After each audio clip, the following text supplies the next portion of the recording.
Chinese girlfriend, Chinese girlfriend, Chinese girlfriend, Chinese girlfriend. Oh, ho,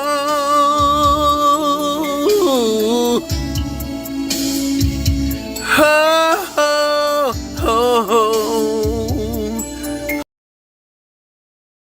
Oh, I didn't know it was gonna cut off. We'll go back. Hold on. Just need to pop out the chat real quick. Oh, ho, ho. Oh, I didn't know it was gonna cut off.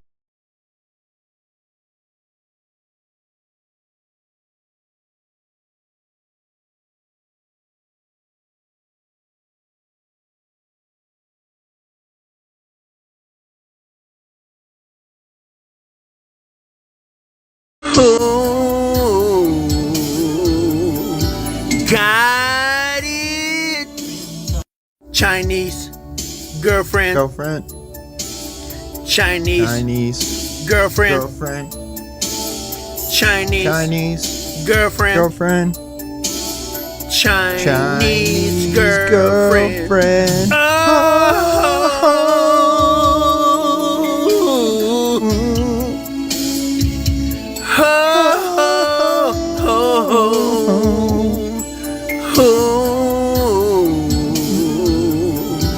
Got it. Chinese girlfriend. It is a strange way to start a stream. Exactly right, Boots. But I promise there's a method to my madness. But I want you to listen to this bop. Tell me what you think. Chinese girlfriend.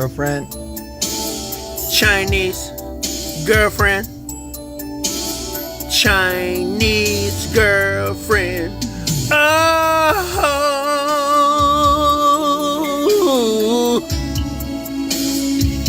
ho, ho, ho, got it. Chinese girlfriend. I'm not reading. Red is reading Chinese girlfriend. Red Chinese girlfriend. Yeah, exactly. Yep. That's how it started. Stuck in my head for a while. I cleaned my house for the next few hours. Haha. Yeah, exactly. It is an earworm for sure. This man, this man's an artist, first of all. City or Criticone, I think his name is on TikTok. But anyways, I was watching the H3 podcast this week, and they covered this man and this song, but slowly it's becoming one of my favorite. I almost call them pseudo songs. They're like just people on TikTok, like they're musicians, I guess, in a way, but they're more like improvisational, and maybe they're just singing along to already pre-made music, that they don't own or whatever. But this man made this, and it is an absolute banger. And I've been singing it, and I think, more people need to be aware, but let's just listen to girlfriend. It one more time. Chinese girlfriend. Chinese girlfriend. Chinese girlfriend. Chinese girlfriend.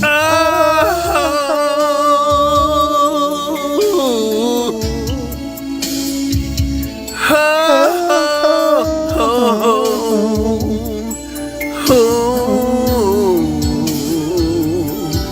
got it. Chinese just ends with got it.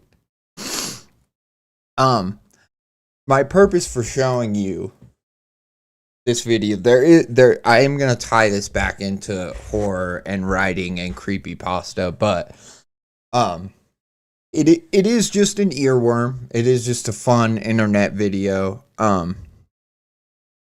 But when I see this video, I get inspired because I see a man who maybe he doesn't know how to make music, you know, maybe he doesn't know how to play an instrument, you know, maybe the only instrument he knows how to use is his voice, but he does have a voice, right? And I think that's important, is that we all have, you know, a voice. Even somebody who's mute, you know, they could find a way to communicate. They have sign language. They have, you know, they have other ways. So it's like we all have a voice. And this guy, instead of going, you know, I don't really know how to make music, or I don't really know how to write a song even. I don't know how to write verses and choruses and all that stuff. But this guy sat down and he said, what am I passionate about? What am I... If I wanted to express myself, you know, how could I do it? What would I say? And he pulled out his phone and he played some music, and he had a melody that was going on. And then it just came to him to just, you know, what's his deepest desire? What's his hope? What's his dream? Chinese girlfriend. Chinese girlfriend. Chinese girlfriend. Chinese girlfriend. Oh.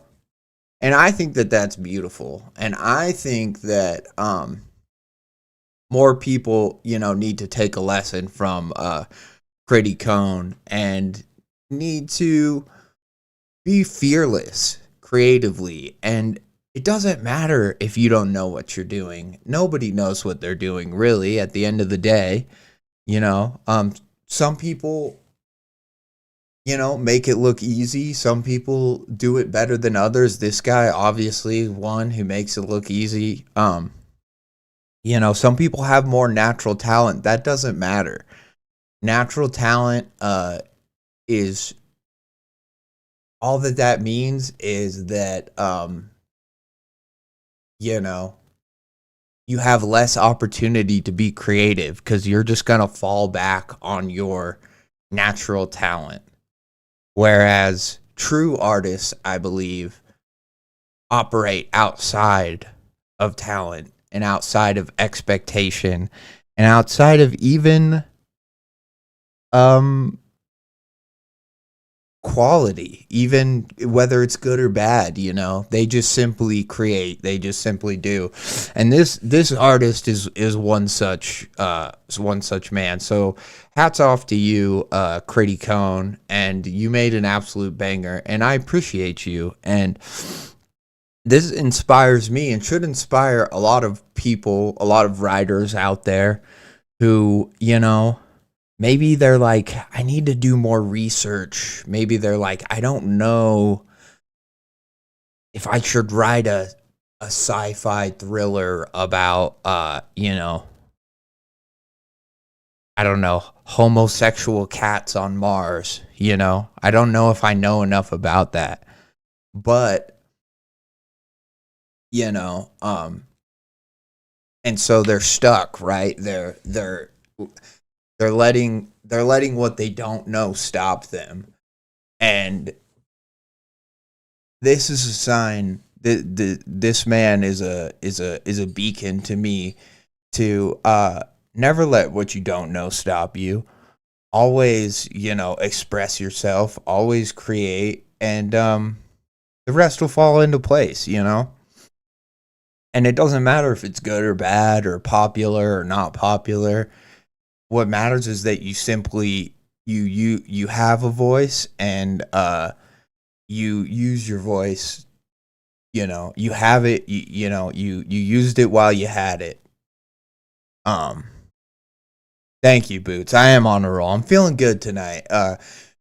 It's you know, it's Friday stream. We're here on Friday. We're gonna read stories. But I wanted to get kind of inspired first, and I was like, how can I inspire myself? And there's nothing more inspirational right now for me than Friend. Chinese girlfriend. Chinese girlfriend, Chinese girlfriend. Oh,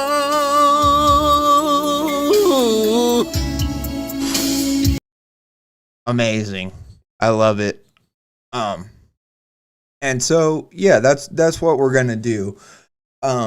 We have on the menu today 3 what I think will hopefully be great stories from 2 new authors and then 1 previously covered author.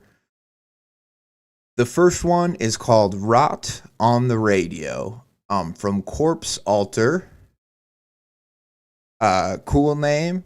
I like the name because I can read it easily and I can say it and remember it. So shout out to you for having a memorable Reddit name. You know, kind of reminds me of, is it Corpse Husband or whatever? There's some YouTuber, the guy with the deep voice, who who has a similar kind of sounding name. I know it's Corpse something, and I think he's even written maybe some creepypastas and stuff. But yeah, I like when people have Reddit names that are digestible, so to speak. So shout out to them. They have this story, Rot on the Radio, that we're gonna read. And we could honestly probably check out a few of their other stories if we want to, because this one's pretty short. And I figured we would start with the short one, just to kind of get us warmed up, just to get us in the mood. But honestly, I do have to say, I don't normally do this, but I'll find their post. So this is CorpseAltar. Rot on the Radio is their first story that they posted on the Calling All Authors thread, and it says longer short story, which honestly, to me, this just seems like a pretty short story. It's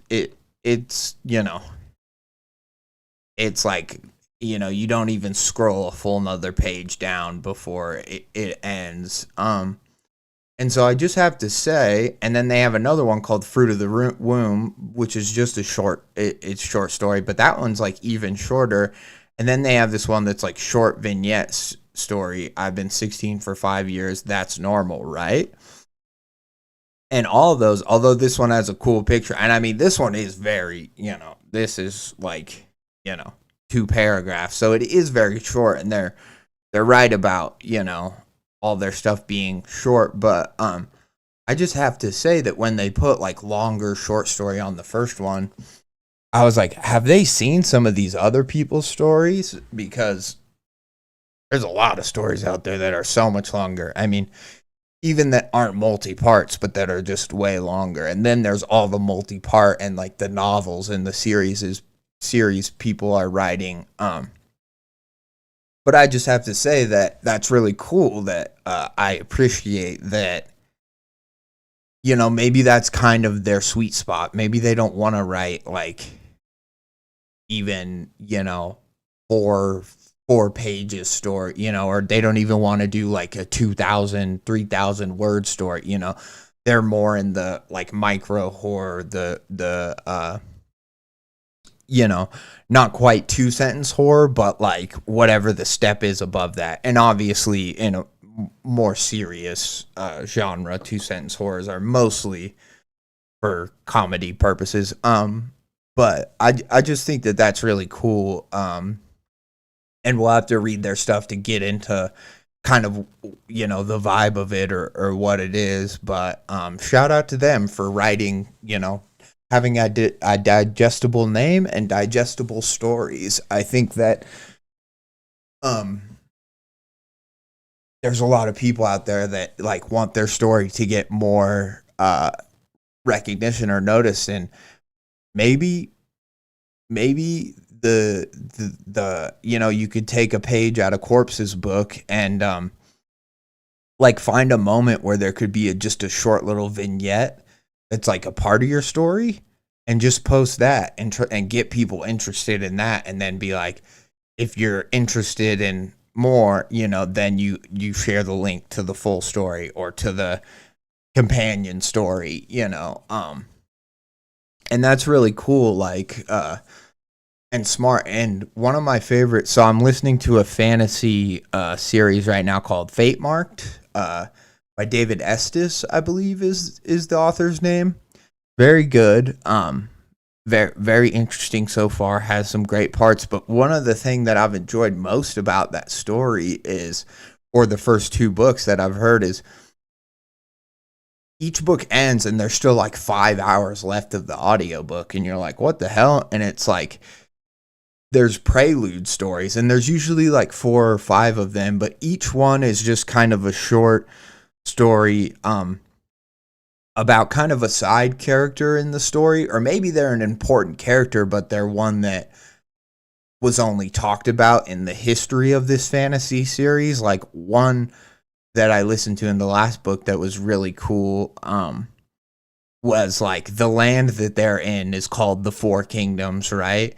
And the whole thing, it goes kind of like how America was discovered, the New World. It's like these 4 kingdoms are the new world for that universe, and their ancestor, like Wilfrid Garrick or something is his name. He discovered the 4 kingdoms, and he found this new land, and then they eventually became rulers of it, and it split off from like Crimea, which is the other kingdom that was already established. And it's just like, it's really interesting because you only ever hear his name, or you hear a little bit about the history of the Garricks and how he sailed and discovered the 4 kingdoms. And you're like, oh man, I wonder what that's like. Similar to how, like, in Game of Thrones, I know George R. R. Martin has written a lot of other stuff,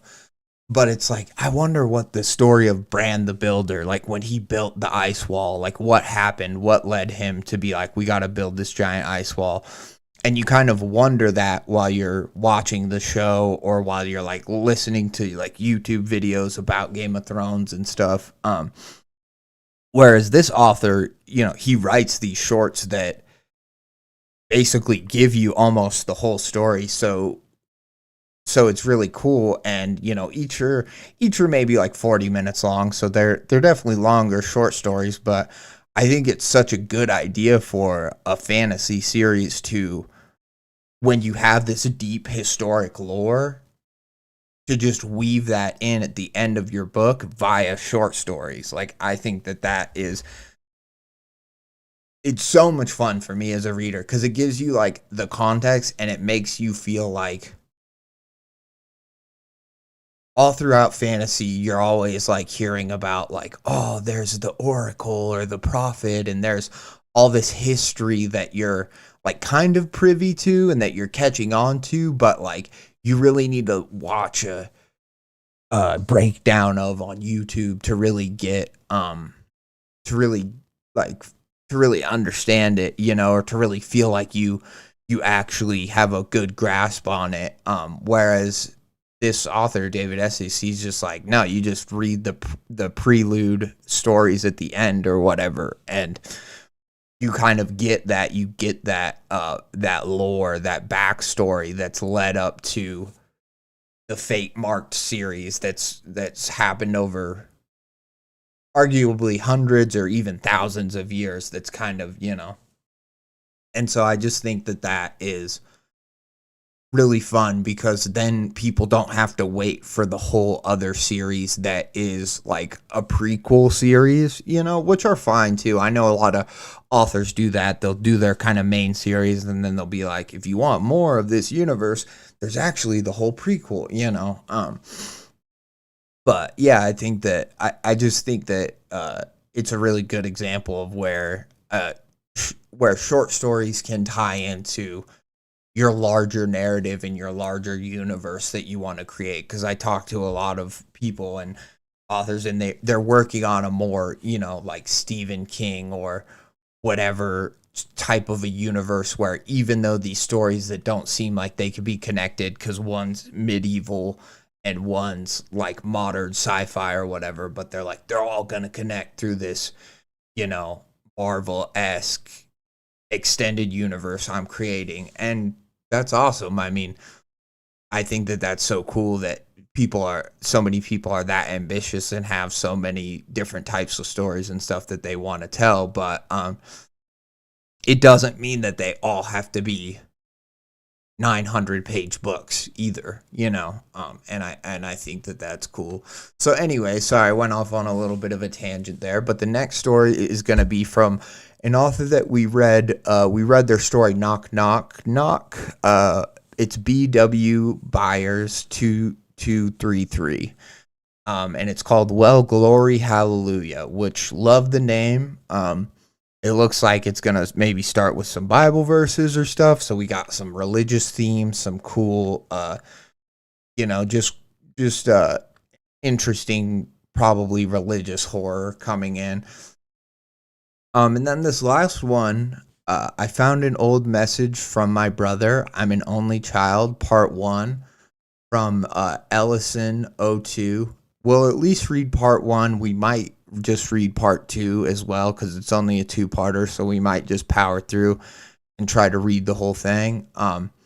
Interesting, and it just had a comment at the end that really, maybe it's not the end of this one, it might be the other post. Yeah, it is. The second part, but it was just it was only one single comment, but it was like very kind of high praise. And it just really made me be like, oh, I'll do this story today. So I'm excited. And then, I do still plan on some point getting to, There's Something Under the Boardwalk part 3. You know, I'm sorry to, macgrimbridge if you've been waiting for me to cover it and I haven't yet. I do plan on getting to it. It's just one of those ones where I feel like, since I've already read the first 2 parts, I want to read some other people that I haven't read some of their stories first. But I'm hoping I can get to part 3 of this today too. And yeah, and then we will see what happens. So that's what's on the menu for today. I appreciate you, Boots, for tuning in. And I don't think I really have much else to say. Yeah, let's be fearless. Let's be fearless as writers and creatives, but also as fans. Let's be fearless fans and fearless readers today as we plunge in to Rot on the Radio. Let's be fearless, but then let's also get afraid. You know what I mean? Because this is horror. That's what we're here for. So the first story is Rot on the Radio. And I know I really didn't like in my last stream. I felt like after I listened to it, I felt like the music was way too loud.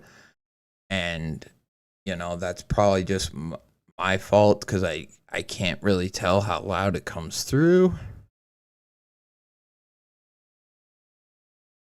But here, I'm going to play a test. Yeah, I can't hear that at all. But on OBS,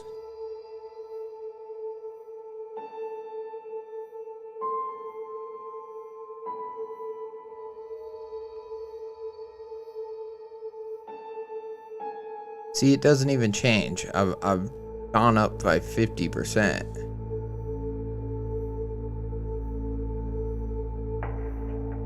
So I can hear it more, but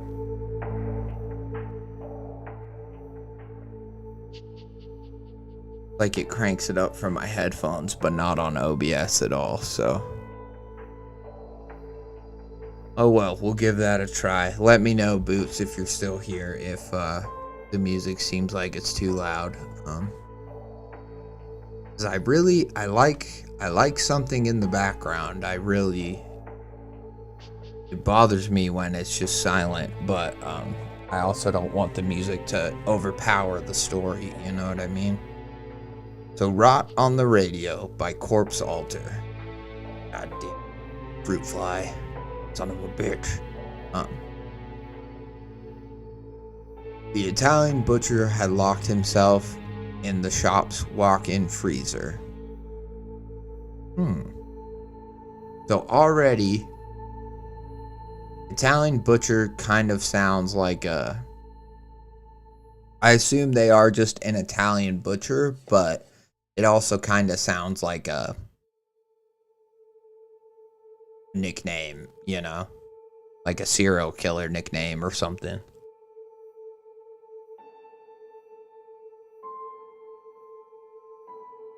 It was a sane response. It was a sane response. Detective Vivian Thorne would have done the same if a human reeking of rotten flesh clawed at the windows while howling at the moon. Oh, fun. Okay. So they are just an Italian butcher. That's fun. Cool. Cool. So the Italian butcher, yeah, I guess I would probably lock myself. That's the thing, though. If you lock yourself in the freezer, can you get out? I have to assume that the handles have. You could get out. I mean, I've heard of people being locked in freezers before, but I feel like most of them have a handle to get out. So, anyways, I'm like, I would do the same thing provided I wasn't gonna freeze to death. Because I might just try to I might just try to fight the zombie otherwise. Because I don't like being cold, you know, so. Human reeking of rotten flesh clawed at the windows while howling at the moon. Vivian tapped her raven-headed cane against the metallic door for a third time. Sir? She cringed at the rasp in her voice. It's the police. Come out and we'll take your statement. Or rather, her partner would. Vivian touched the old gashes across her throat. Oh. I thought Vivian was like undead for a second, but no, she just has a wound. Or maybe this is like a supernatural detective. That would be cool. Vivian touched the gashes across her throat. It was a curse to sound inhuman, to become like one of the Ghost District's folktales. Her field buddy of 3 years, Officer Stein, had better finish investigating the alleyway fast. So if there's something called a Ghost District, I'm thinking this is like a paranormal city or something.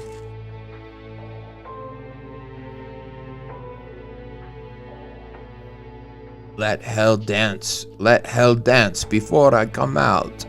The butcher's accent thickened behind the freezer door. Vaffanculo.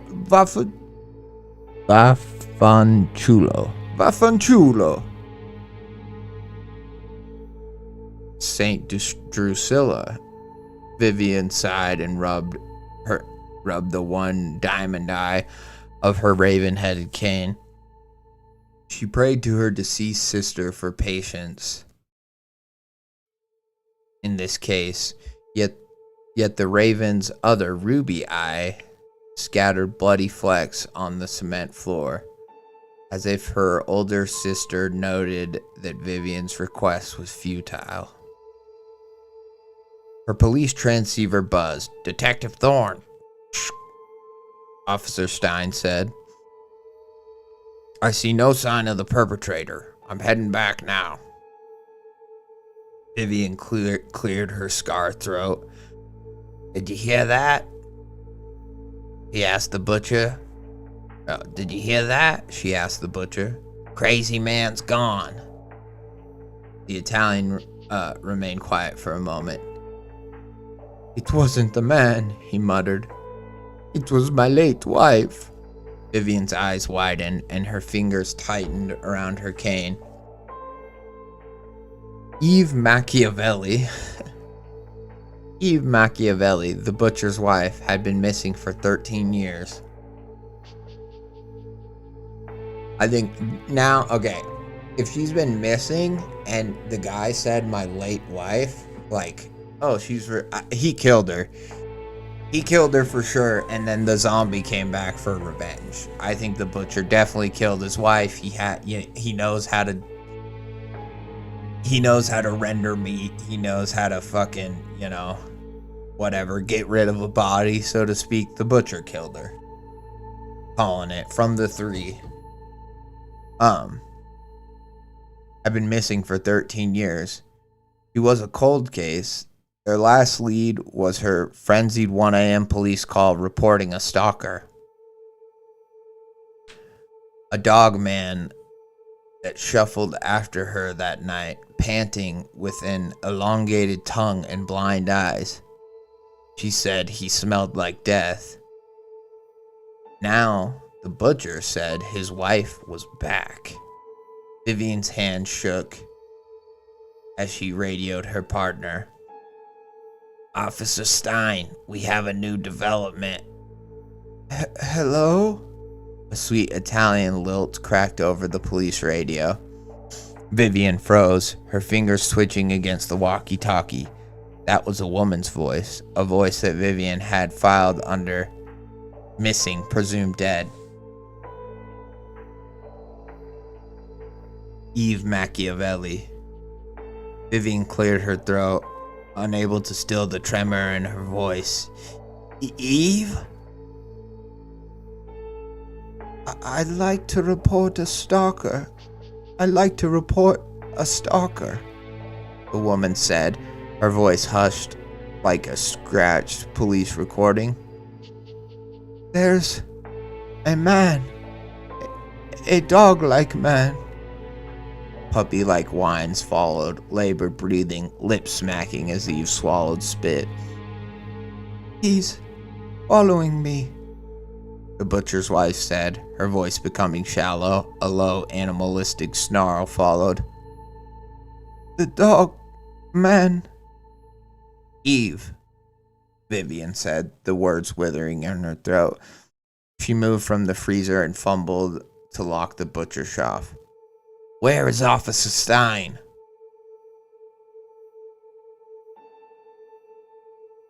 He was too much man to be dog. Eve said, too much skin, so much skin. Her voice dropped to a growl at the last word. What do you mean by that? Vivian asked, her voice hoarse. Okay, I really like this story so far, and I know we're almost to the end. Her voice is hoarse. We get that, and you can continue to say it just like each and every time, but it's like almost every, I feel like, sentence, and we it was the first thing we were told about her, other than her raven head cane, is that she has a scarred throat. Her voice, I assume her voice always sounds hoarse, and then like she's kind of afraid too because she doesn't know what happened to her partner or whatever. And so like it's fine to be like her voice trembled, or the panic in her voice, the panic saturated her already mangled voice or something like that. It's fine to say stuff like that, but I feel like the story does such a good job of kind of throwing you in the deep end and like, oh, shit's already fucking happening, shit's already going down, that when it just keeps mentioning that her voice is hoarse, I feel like it's slowing down the pacing a little bit. It's throwing the pacing off, so to speak. But anyways, that's my only note thus far. I do really like this. She had to keep Eve talking, to keep the woman distracted while Vivian alerted the police's supernatural division. Vivian Thorne silently pressed the transceiver's emergency alert button. Another missing person had crawled out of the forest. Another one bitten by an abomination of Meyerhaven's ghost district. I mean, this is just a really fun, I would almost say like trailer, like a teaser trailer to a story. Like, I want the full kit and caboodle. I want the I'm curious, maybe all the other stories are within the same universe, but So another missing person had crawled out of the forest.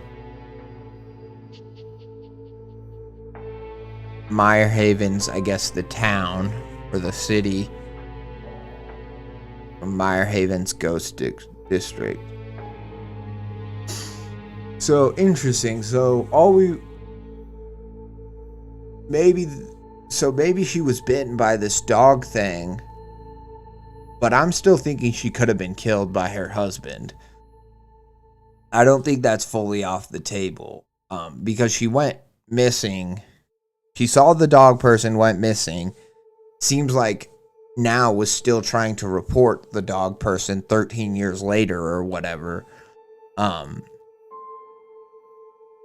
so, yeah, there's like maybe this confusion where she still thinks she's alive, even though she's been dead or gone for 13 years, and she was just either brought back to life or, who knows. But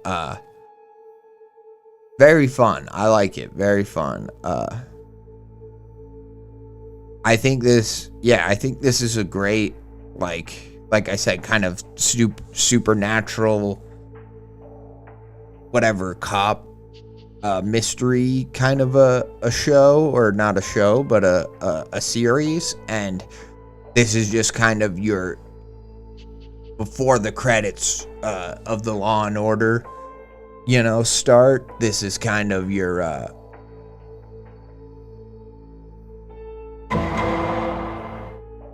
this is kind of your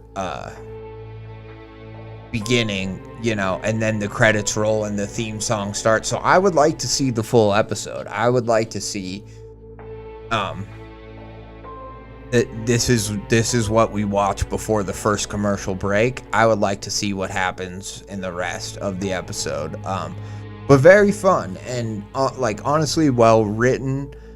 It does something really good that stories this short should always try to do, which is it gets you interested and really throws a lot at you, while at the same time not just being so scattershot that nothing interests you.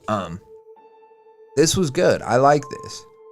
I will have to see if they have other. Oh, okay, that just took me to the. Oh well.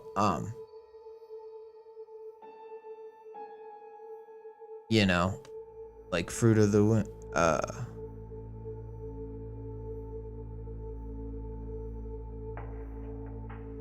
Oh, Lime read this one. Cool.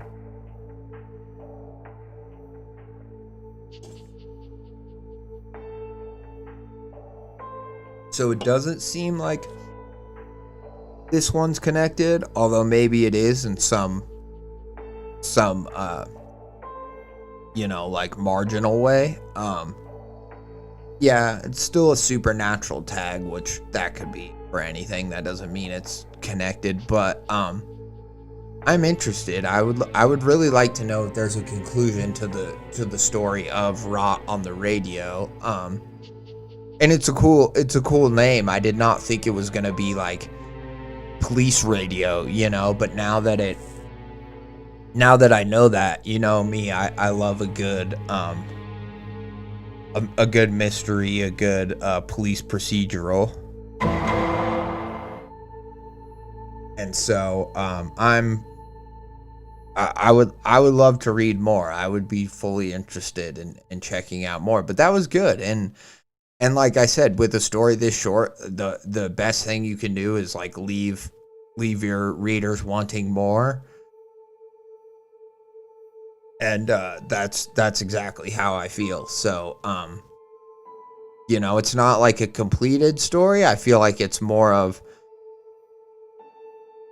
we just dipped our toes into the world, and we know that she was bitten by some sort of a dog man thing, but maybe that's not what killed her. Like I said, like, we could assume that that's, mystery solved, she got killed by this thing 13 years ago.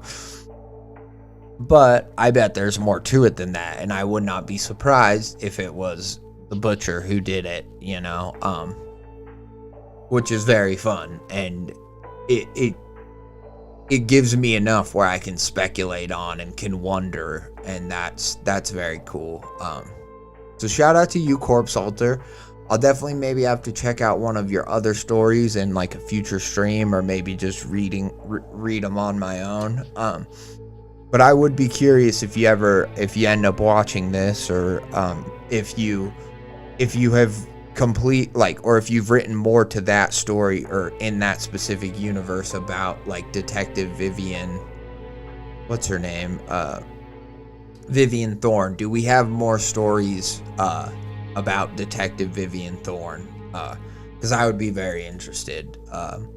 Seems like a cool, woman, female detective, has a slit throat, mangled voice, cool character, a raven head cane I could get behind, with a diamond eye and a ruby eye on the other side. That's, I'm here for it. It's like a supernatural world. So I am kind of wondering, I guess they have radio, so it's somewhat modern, but I was like, is this a world where, like, do these detectives even carry guns, or do they like wield magic? Is it that, is it that like otherworldly? Is it almost fantasy in that regard? Fantasy horror, But very cool. Thank you for allowing me to read it. All right. Well, now let's get into Well Glory Hallelujah from BW Byers 2233. I was speaking with them a little bit just in the DMs, and they wrote their first story, Knock Knock Knock, for No Sleep, and I don't know, maybe they wrote this one too for No Sleep. It's obviously on Tales from the Creeps, but it sounds like they a few of the things I had notes about were because of No Sleep rules and that hullabaloo. So yeah, I think that's important to mention, because now we're gonna read this story. We're gonna check this one out.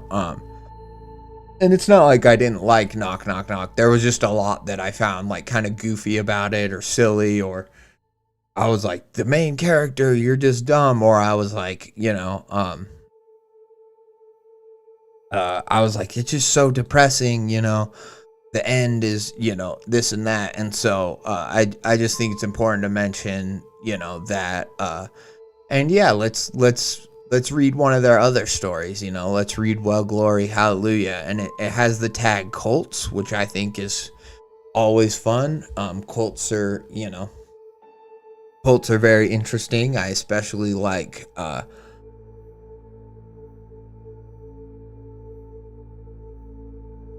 I find other religious cults fascinating, like if they just have their own religion that's completely unique to them. But I also find like Christian based, or Bible based religious cults, let's say, to be equally fascinating for different reasons, because you really can use not only the Bible but a lot of religious texts to really manipulate people, and however like the ruling class sees fit, or however that cult leader wants to. It's like there's a Bible verse that'll tell you to do or not do almost anything if you read it a certain way. And so it just goes to show that I think it's very important for like religious leaders and preachers and stuff and people to really be discerning and to not be overly like, well, it's the word of God, so we have to obey it, and just see that it can be stuff can be manipulated in so many different ways, and it can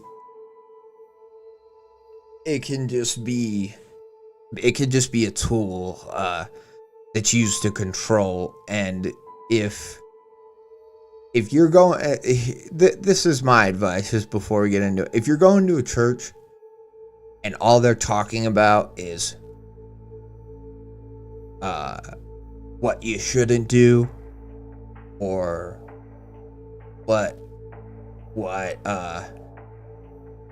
is wrong with people who do certain things, or and overly talking about the rules and the stuff like that, I would say, maybe find a more open church or whatever, because I do think there's a lot of, I don't know if you would necessarily call them cults out there, because they're just under the guise of, we're a Christian church, but really the pastor and the people running the church do not have the best intentions, and they're using it as a business, and they're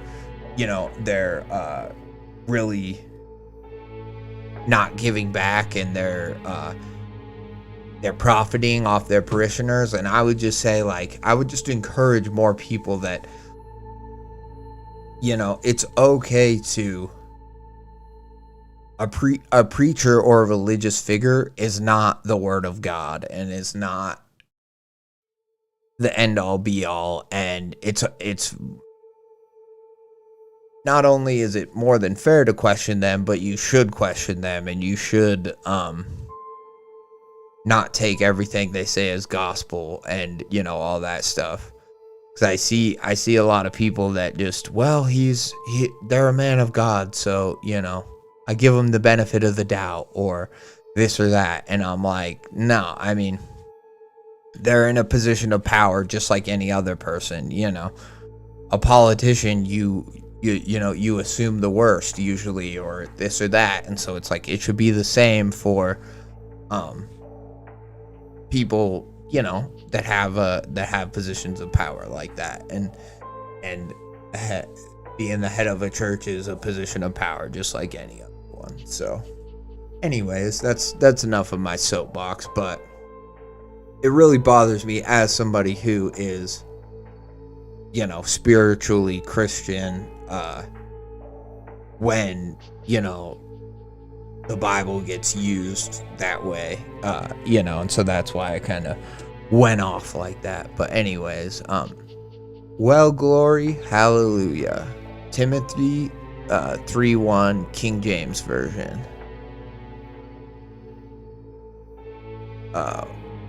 Yeah, 1, I guess. Or 1 Timothy chapter 3, verse 1. This is a true saying: if a man desire the office of a bishop, he desireth a good work.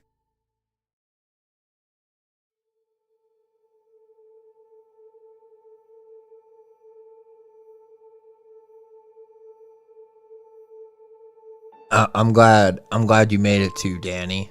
Shout out. Thank you so much for tuning in. You're not that late. You missed the first story. It was pretty short, but it would be easy to go back and read or watch on the upload of the stream after the fact. We covered Raw on the radio, and now we're just starting Well, Glory, Hallelujah. So you're just in time for the second story. The title story too. If a man desire the office of a bishop, he desireth a good work. Interesting. I wonder if that's gonna hold true in our story. I have a feeling it may not, but that's just my initial feeling. When I was a young man, I used to be a pastor. When I was fairly new to being a pastor, our congregation was small, 75 people on a good Sunday.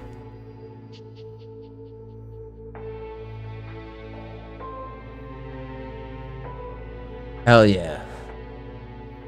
EDIM Productions. I don't know if I've seen you in the chat before, but welcome. We're just starting out on the next story. 75 people on a good Sunday, maybe 100 or so around Christmas and Easter. We weren't the smallest in the area by any means, but we were, in fact, a small church.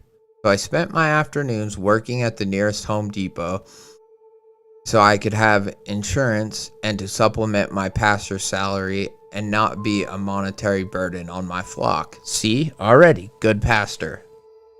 Seems responsible, seems like somebody who genuinely wants to be a man of God and wants to do good, but also has balance in their life and isn't like, well, I can't get a job because then I wouldn't have as much time to preach and read the Bible and live it with the word.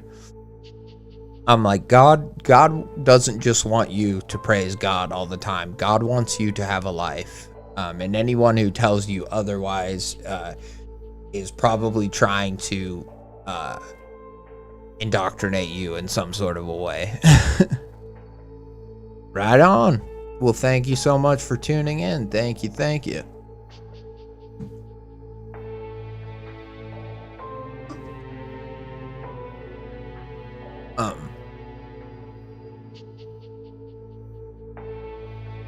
After the coal mines went dry, again, another Tales from the Creep and CREEPCAST fan stories love to be set in coal towns, I've found. They love Appalachia and coal towns, and I know that's because that's where Isaiah is from, and he talks about Appalachia and stuff a lot, but it's just funny how many stories get a mention of this coal mine or the woods of Appalachia. It's like at least once a stream I feel like it's mentioned in a story. Just something you notice when you do this a lot like I do. We should put it on the RedDeathMask stream bingo card for sure. Mention of coal mines or Appalachia. See it down here. I see rural Appalachia. I knew it would come up once I saw coal mine, but it's just funny. The only places to work in our town were either Walmart or Home Depot. And I was happy to do it. I was single, which is uncommon for a pastor. So my expenses were low. Thankfully, on our church's property, there was a small personage that I got to live in. Or parsonage. Yeah, okay, I was like, never heard a house called a personage. There was a small parsonage. Okay.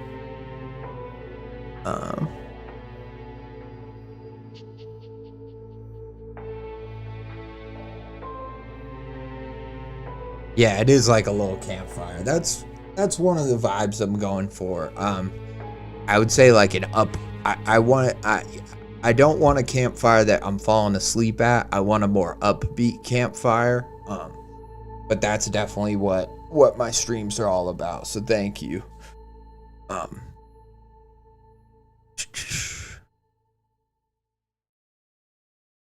That I got to live in. Besides, I was never in it for the money. Whoa, oopsies. I was just answering the calling placed on my life. I'd only been out of seminary for 3 months. For the most part, it was pretty straightforward. After work, I'd go home and work on my sermon. Before work, I would visit the shut-ins and try my best to get a little rest. Are we gonna get a pastor detective? in this story. I'm kind of thinking we might, because now these mention of shut-ins, I wonder if this person's gonna visit a shut-in, and that might be,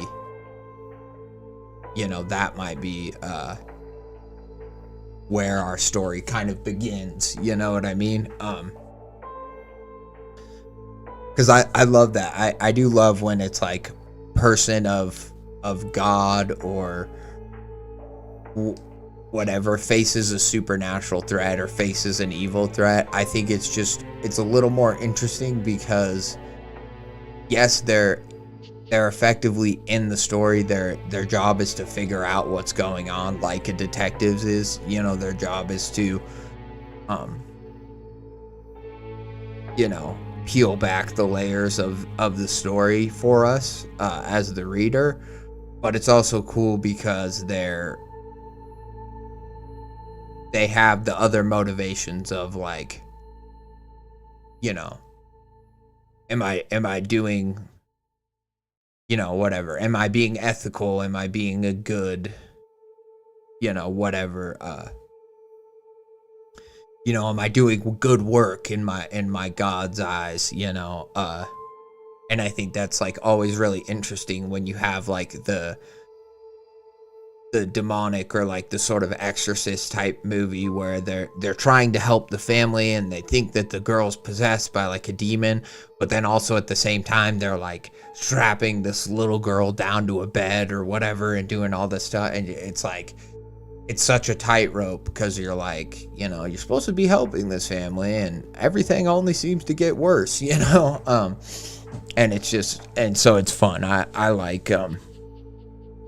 like religious, I guess, detective type characters. Very fun.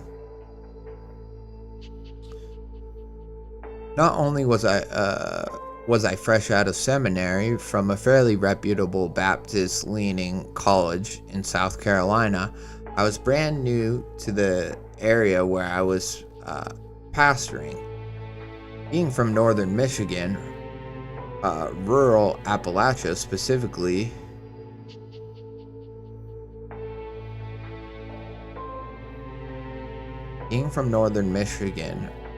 rural Appalachia, specifically central West Virginia, may have been a foreign country to me. In our small town, we were one of 7 churches. There was a Methodist church and a Lutheran church that were almost as old as the town itself, a Catholic church that only had a few attendees, being as this was a mostly Protestant country.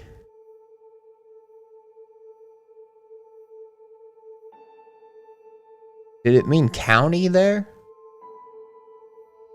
Maybe the U.S. is a mostly Protestant country. I forget how all the way the different sects of Christianity branch off and what fall into Protestant and not. But we were one of 3 Baptist churches, though none of us were part of any convention or official denomination. And then there was the Full Gospel, Light on the Hill, Holiness Spirit-Filled Church. The Full Gospel, Light on the Hill, Holiness Spirit-Filled Church, or as you might refer to them, the Pentecostal Church. They were your typical tongue-speaking, revival-having, and hands-laying old souls church. And hands-laying old school church, sorry. They didn't have a building, but rather a big gathering tent that they met in. No matter if there was rain or shine, snow or heat waves, they were in that tent down in the valley. Interesting. So it seems like maybe that's the Full Gospel Pentecostal Revival Church is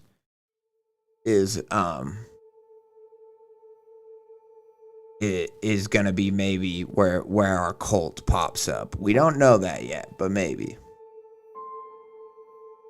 The rest of us pastors and even the priest, Father Sebastian Jacoby at the Catholic Church, would often meet on Saturday mornings before his evening mass for what we called Bibles and breakfast at the local diner.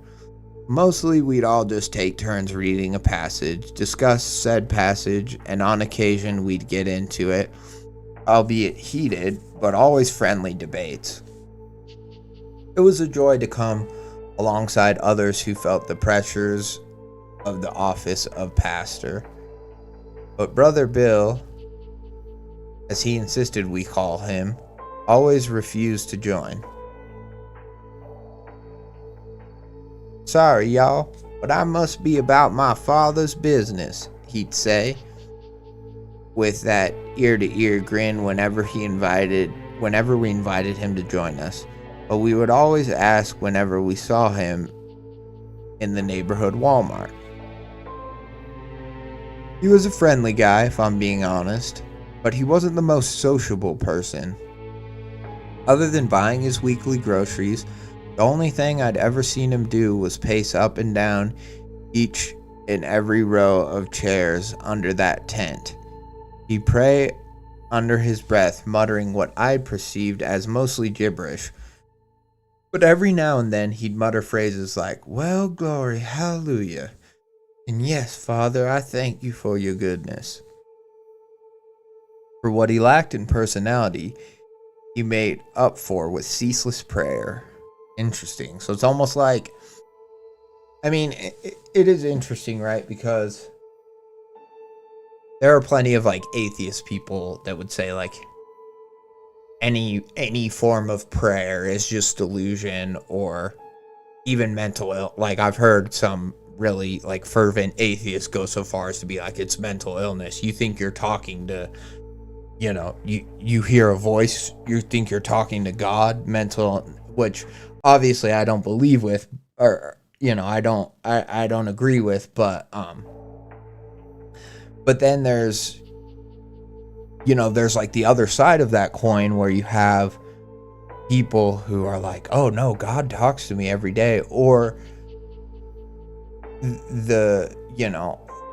the pastor version, or even just the preacher type version of that, where they're constantly talking to God. And typically if you saw somebody walking down the street just muttering to themselves all the time, they might just be some old crotchety person that's like, "Goddamn kids these days," They might not necessarily be insane, but usually that's a sign of some form of mental illness when somebody's just constantly talking to themselves on and on and on. Now, granted, I'm sitting here talking to myself, but also to you all about the story, so you could say I'm insane too. So I'm not casting any judgment in bringing this up. I'm just saying that it's interesting for a characteristic for our pastor to have, that he's like, or not our pastor, but this other pastor, the revival pastor, that he's seen at the Walmart, and they always try to invite him, but he kind of sticks to himself. But he's been seen underneath his tent just constantly praying, and muttering while he's praying. Because typically, like, especially if you're a religious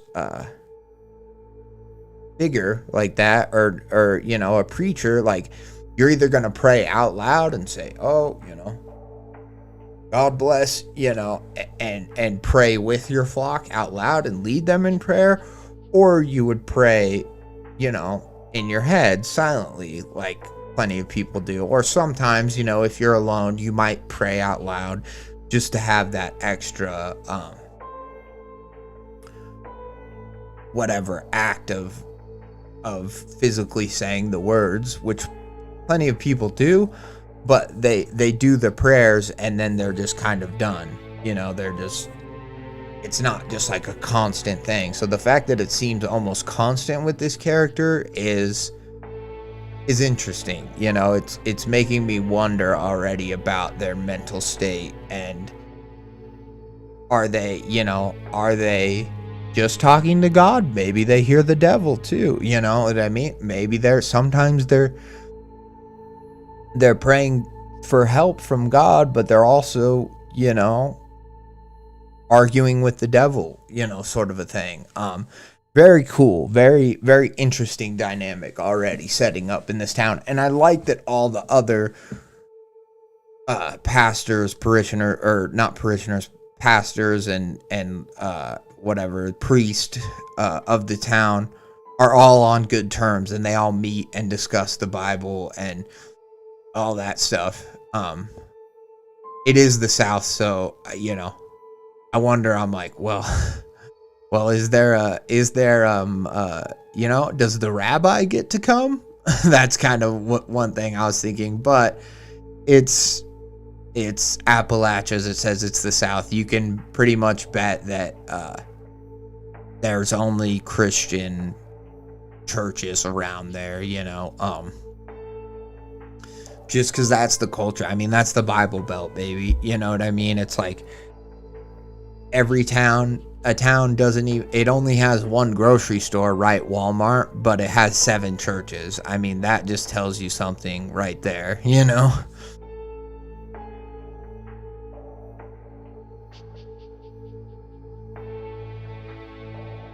For the first few months, everything was about as humdrum as you could imagine.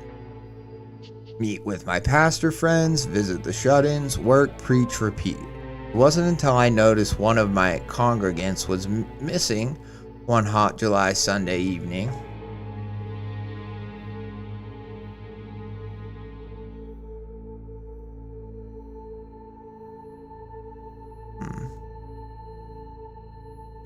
Rude dude. Ooh, my show is on. Thank you.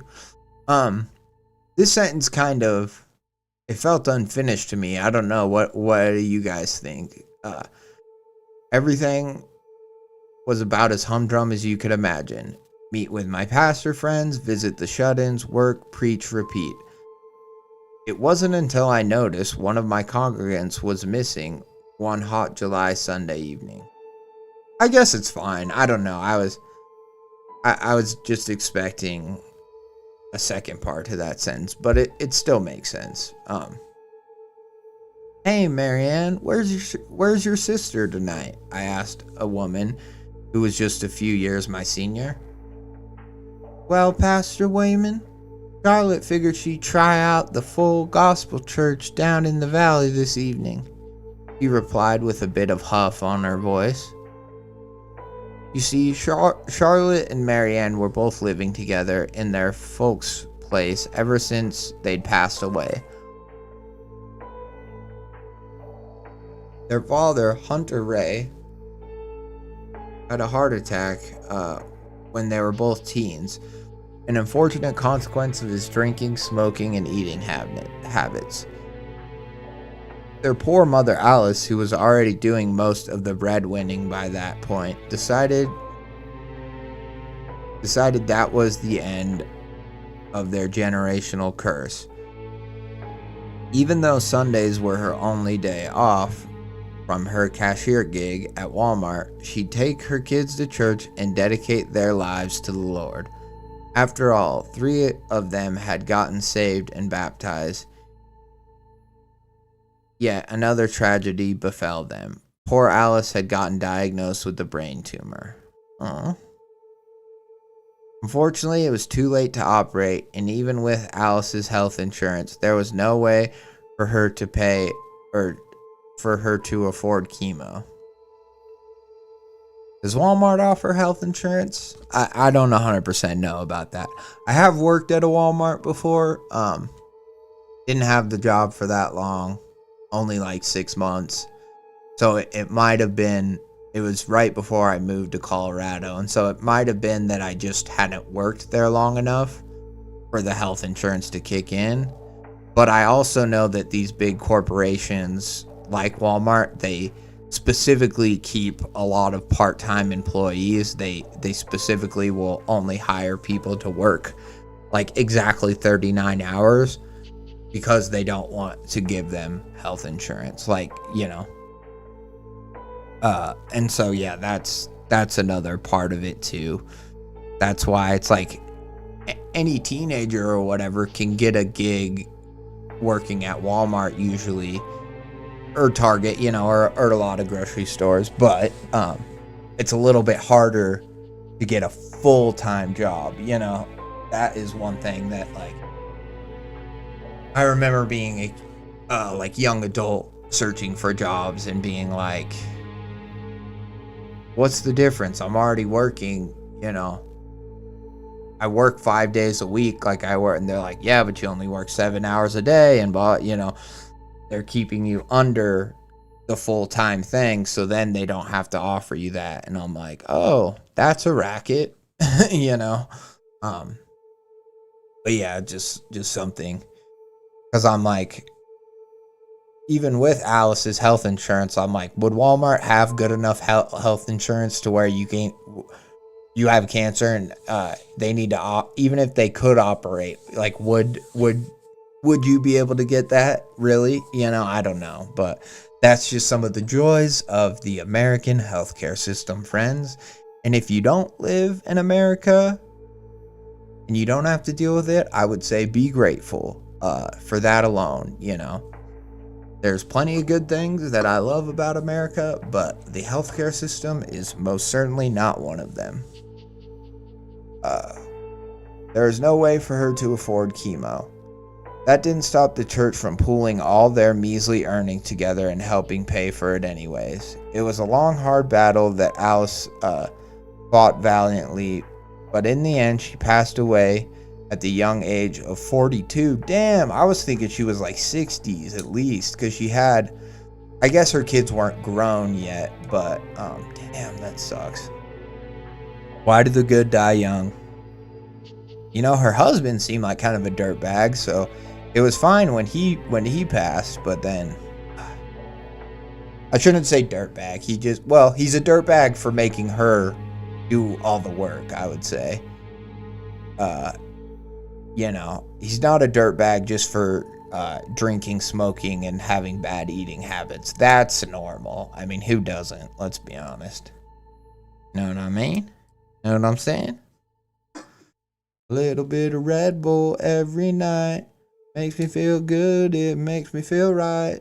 Yeah. Sorry. Back to the story.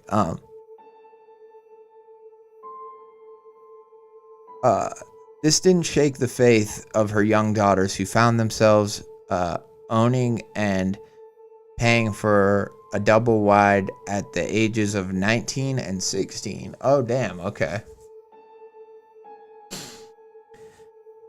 Danny says, yeah, these corporations are sneaky as my dad was diagnosed with cancer and his insurance didn't cover enough, so he had to go on disability, which also barely did anything.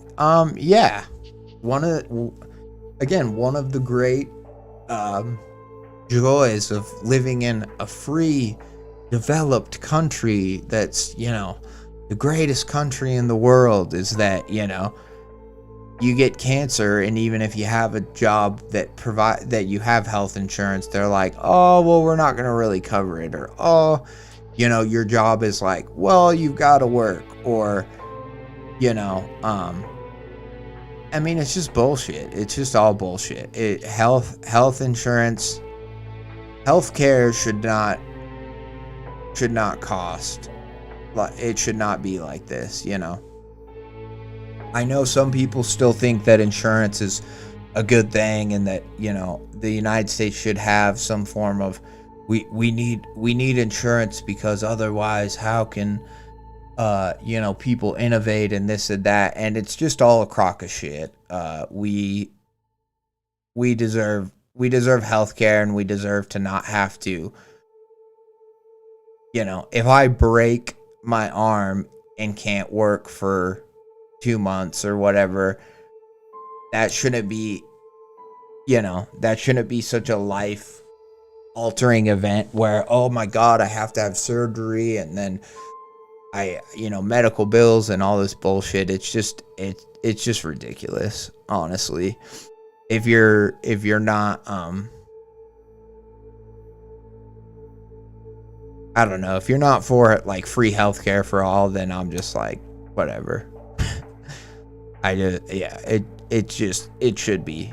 Every other country can figure it out. We could figure it out. The insurance lobby is too powerful for us to change it. For us, the citizens who vastly agree that it should be that way, to change it. So, yay, democracy. Anyways, and helping pay, at the ages of 19 and 16, both Marianne and Charlotte went straight to work at Walmart and Home Depot to put food on their tables and money in the bills account. However, tragedy struck them once again. God damn, can this family catch a break? I will say, though, one thing I've always heard is that Home Depot, pretty good if you have to work at just like a main chain grocery store. Pretty good place. Pretty solid. Like, some of the best insurance of any of those,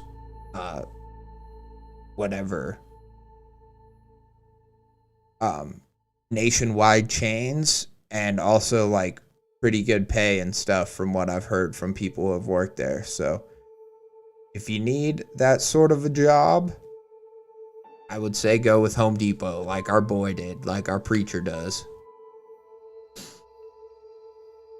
On Sunday, about a year and a half before I took over the church, they were on their way to the evening service.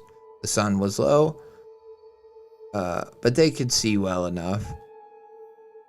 It was a lonely evening in June, so the sisters decided to walk the 2 miles and enjoy nature after being cooped up in their houses. As they were walking along, they heard a car barreling towards them, but they were too slow. Charlotte, who was walking nearest the road, was struck by a drunk driver. The drunk driver turned out to be the old pastor of their little church. Great!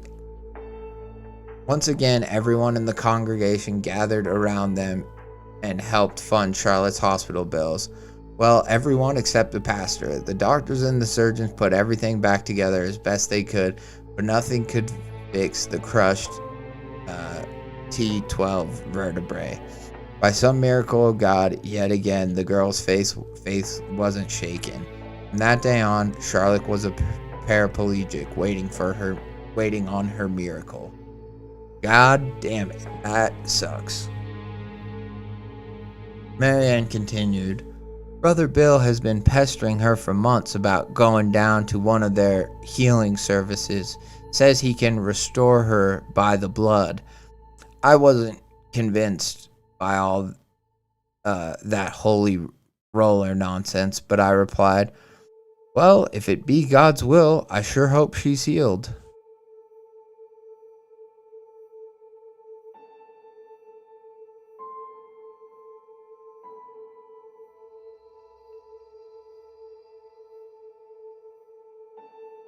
We went outside to catch some fresh air before heading to our homes. It was still night. The moths were doing their dances to the hum and gentle strobing of the lampposts. That's when we heard a voice calling out to us from the shadows. Marianne!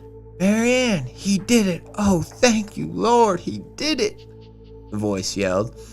We turned around to see her. We saw Charlotte running full speed at her sister.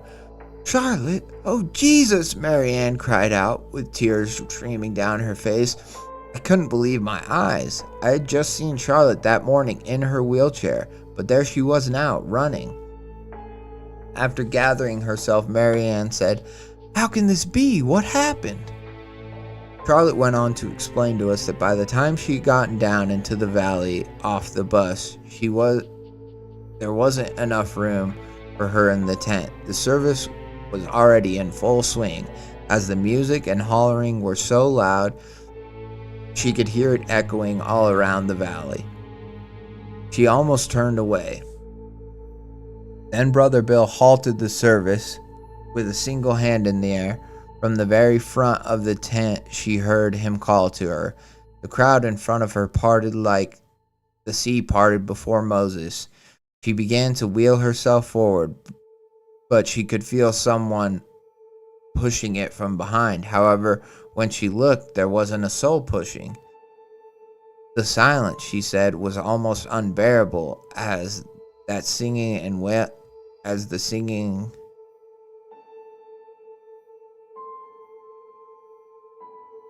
The silence, she said, was almost as unbearable as that singing, a wailing, but it should be and wailing they were doing. A little typo right here. But damn, I'm locked in. This story's great so far. I'm loving it. How are we liking it, Chad? Are you guys feeling the same way I am about it? Because I'm in. Like, I love the religious imagery here. The sea parting like it parted for Moses, the sea of parishioners. And like, I like this. I like the perspective of our narrator where he was a religious man. He's not, was being the operative word in that sentence. He was a pastor. And we're hearing all this, him telling the story of his new introduction into this community and all that stuff. So he's kind of got an outsider's perspective, which I think allows him to maybe cut through, some of the just noise of it all. It's kind of reminding me of, and the way it's giving you these vignettes of these people's lives, it's reminding me of, if you've seen the new Glass Onion movie, I forget what it's even called or whatever, but that guy in that, he's a Catholic. He's like an assistant pastor at this church, and he shows up to this church to find Josh Brolin's character is like this crazy preacher who's basically just leading all his parishioners astray and is really treating the church like a cult, but a cult about him, and people basically not like worshiping him, but not crossing him, like, and he just is like he's almost trying to get people to like leave the church, or well, he is trying to get people to leave the church, and it's like the reason he's doing it is because he knows that all the people who stay after that person leaves are that much more like indoctrinated, or that much more, and so this story is giving me a similar vibe, and I'm really here for it. Yeah, I haven't seen Midnight Mass either. I'll have to check it out. I've heard Midnight Mass is good. I should watch it. Here, we'll look it up, because I really love.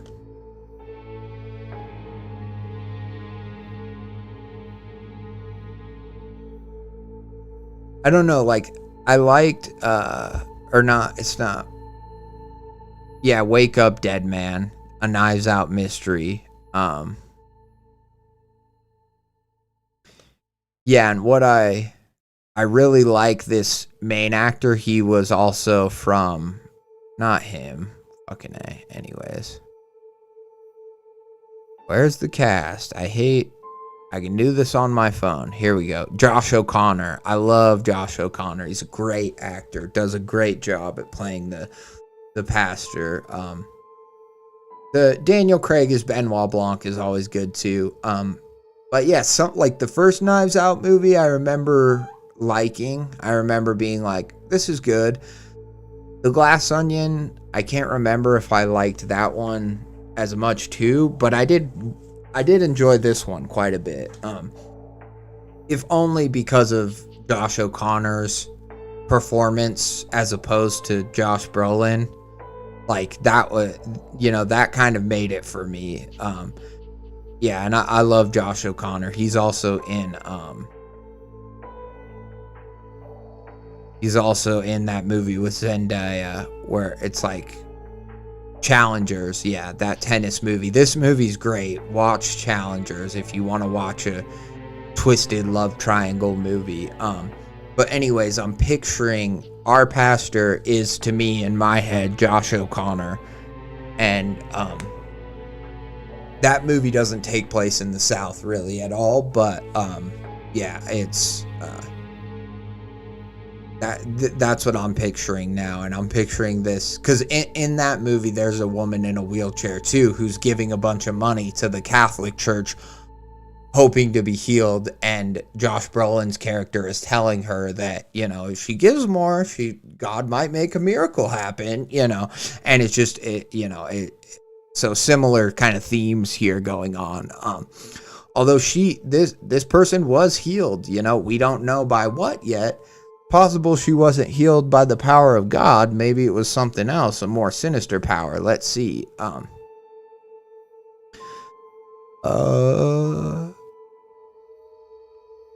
They all just stared at her. Okay. You missed communion, sister, Brother Bill said to her with the cup and bread extended to her. Go on, hon, take it. Not wanting to be rude, she took the cup of bread and consumed the cup and the bread and consumed them. The whole of the gathering began clapping and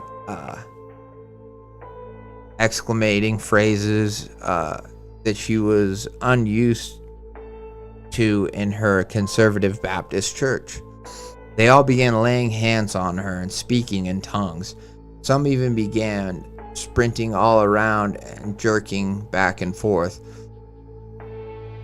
this being a common symptom of being slain in the spirit. They were pushing on her and pulling on her. She felt like a buoy during a storm on the waves. Then once again, Brother Bill put his hands up and they all stopped. Healed by the power of Josh, yes.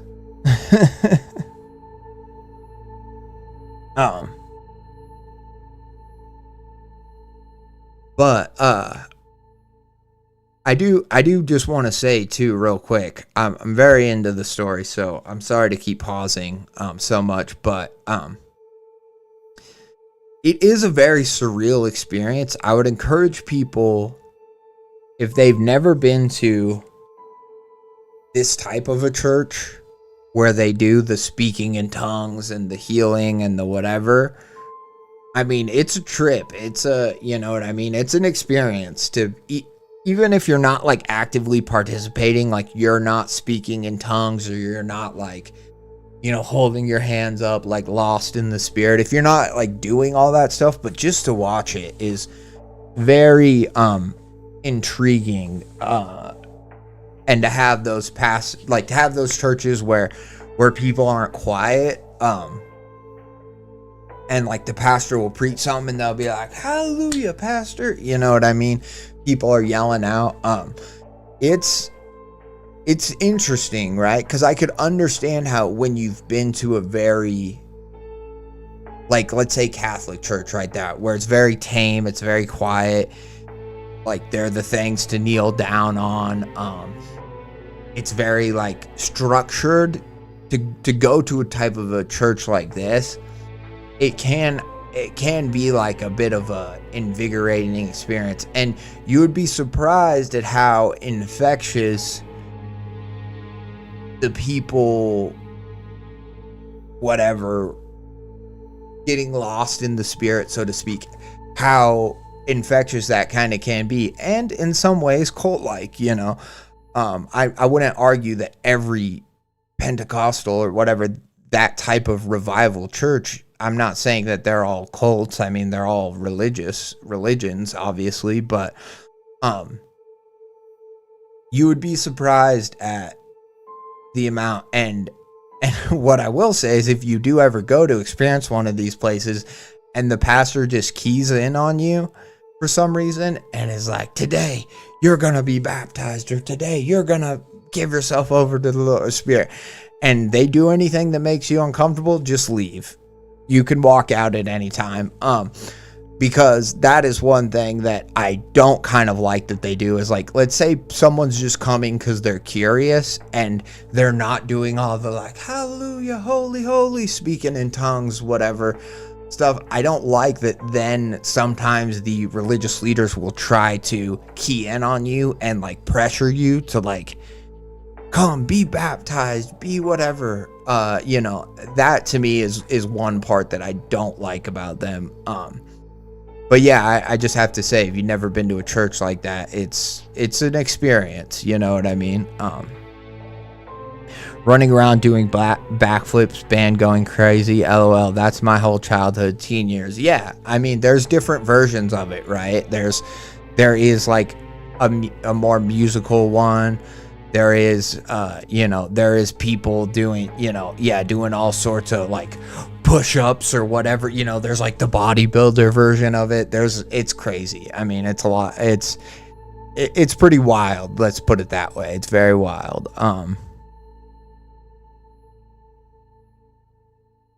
Yeah, they'd be like, anybody new here? And then everyone looks at you and you're like not raising your hand.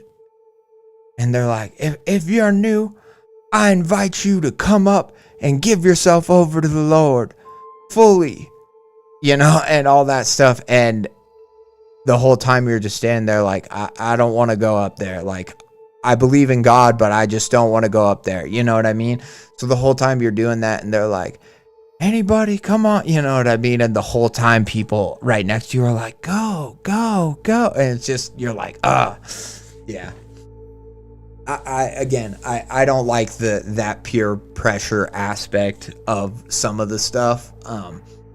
I get it that maybe some people are like looking to be saved or whatever, and they might just be apprehensive, but I think a lot of people just end up feeling pressured to like go on and like help put on a performance for the church, and it's not really about them healing or the pastor helping them. It's more about them all just doing this sort of religious pageantry, so yeah, I think I much more respect the churches where they're like, it's pre-planned, where they're like, there's gonna be a point where I ask if anybody wants to come up, but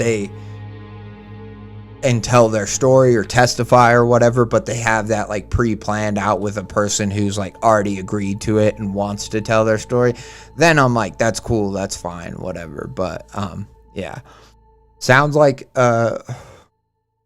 what's her name, our character Marianne got pressured into doing the same thing. Yeah, and it's interesting. With a gentle hand extended to her, so back into the story. With a gentle hand extended to her from his little stage, he said, Charlotte, rise up and walk. Oh, Charlotte's the paralyzed sister, right? Marianne's the other one. Charlotte, rise up and walk. And then I stood up out of my wheelchair and walked onto the stage. And then I stood up out of my wheelchair and walked onto the stage, she said to us, finishing her story. I wasn't sure what to say, so all I said was, I can't believe it. You're healed. Don't get me wrong, I was overjoyed for her to be walking again, but I was grappling with it all. I had read about miracles in the Bible, but every experience I'd had with modern miracles were from some mega church pastor with white people dreads pretending to lengthen people's legs. This was something completely foreign to me. Acts 3:7, King James Version. And he took him by the right hand and lifted him up, and immediately his feet and ankle bones received strength.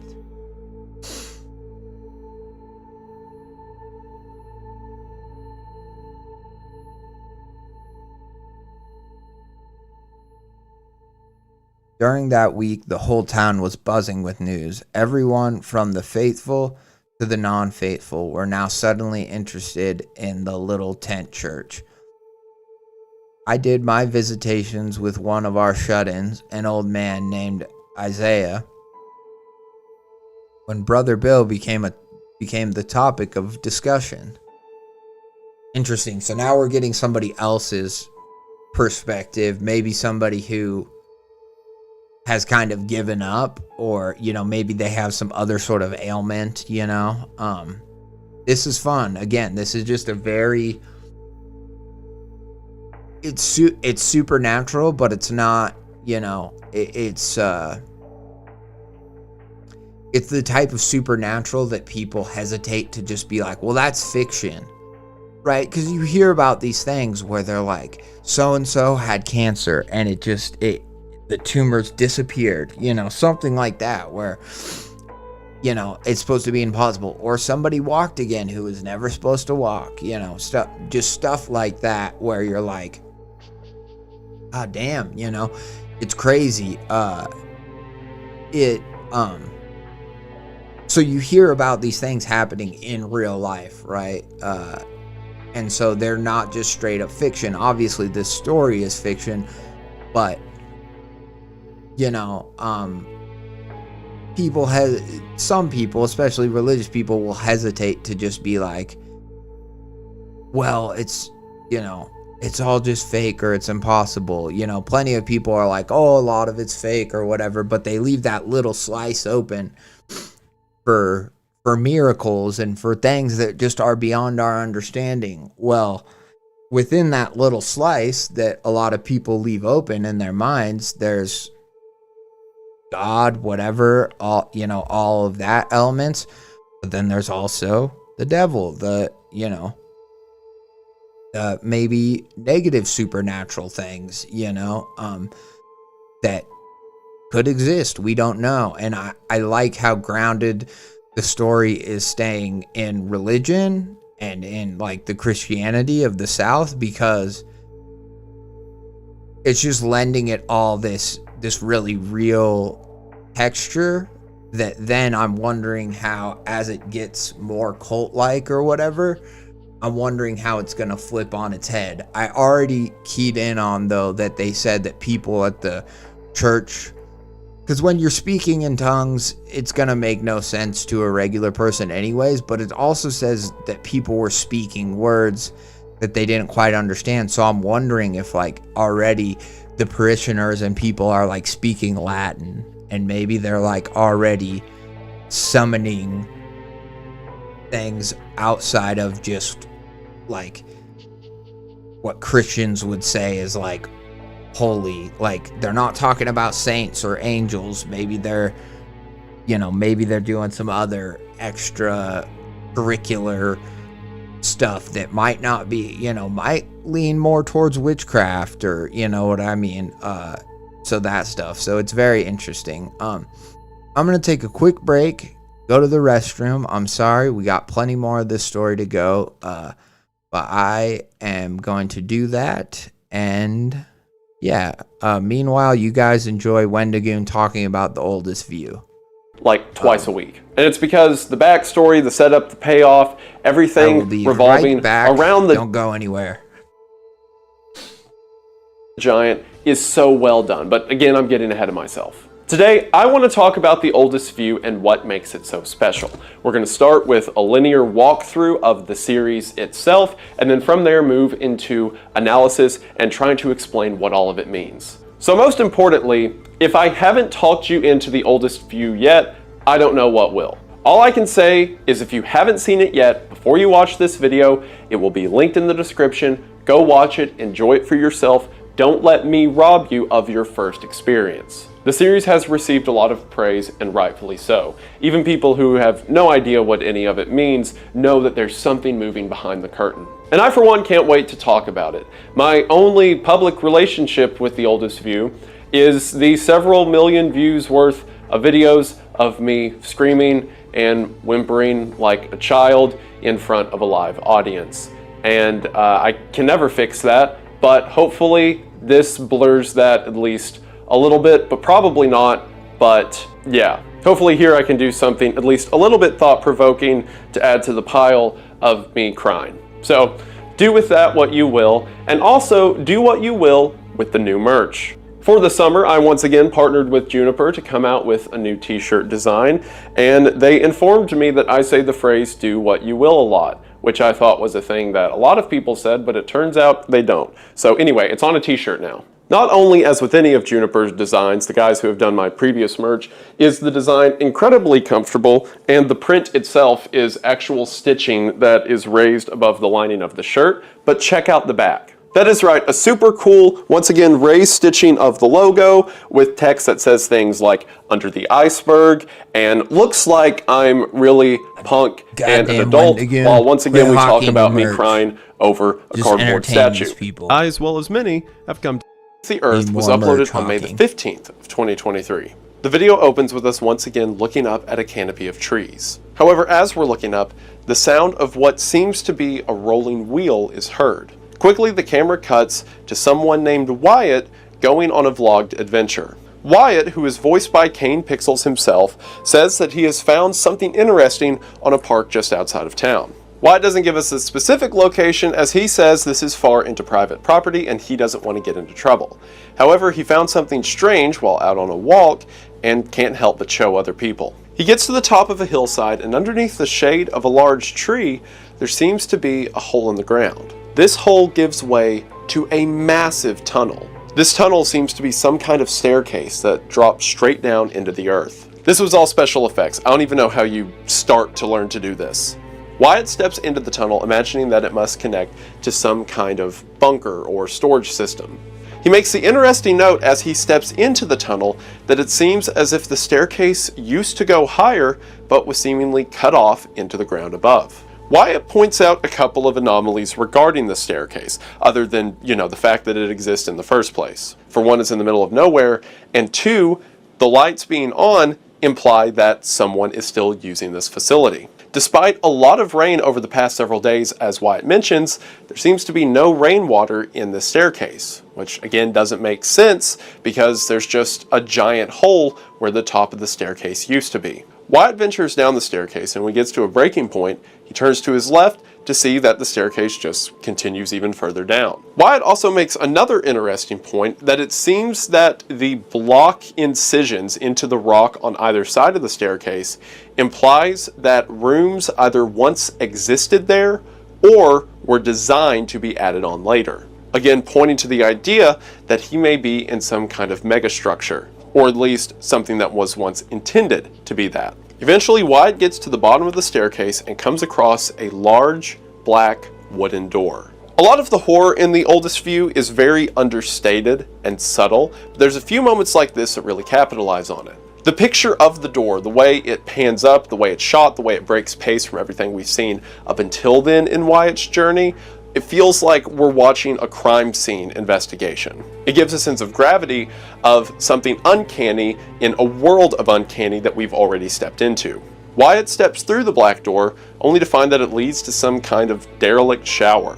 Stepping to the other side of this ruined shower, there is a metal gate that when peering under it, Wyatt discovers something odd. On the other side of this metal gate is a sort of kiosk. Not only that, but unlike the room and staircase he was previously in, the room in front of him seems to be carpeted and well kept. Wyatt steps underneath the gate to see that this small room isn't the largest mystery this complex has to offer, as it seems the room beyond this small area is an entire shopping mall, here with music and indifference in the middle of the earth. This is for most people where the series gets interesting. It went from kind of abstract images and like a strange staircase to there is an entire shopping mall underground. Well, with this proposition of something weird, Kane takes us into the next episode. The third video in the oldest view is called The Rolling Giant, and this is where the majority of our story up until this point occurs. The Rolling Giant was posted on October the 8th of 2023. As with the past two episodes, our opening shot is that of nature, while in the background, sounds of screaming or excitement can be heard as a... All right. Sorry, I had to choke down a granola bar real quick. I have not eaten yet. Today, tomorrow, whatever you want to call it. But that's okay. I mean, now I have. I've had a granola bar, so. But that's because I'm streaming. And then once I finish my stream, I'm going to pig out. Winky. All right.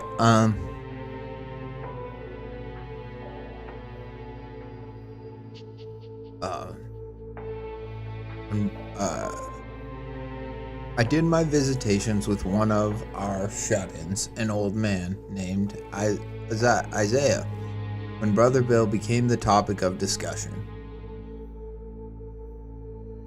So, is it true, Pastor? Is little Charlotte really healed? He inquired of me with hopeful eyes.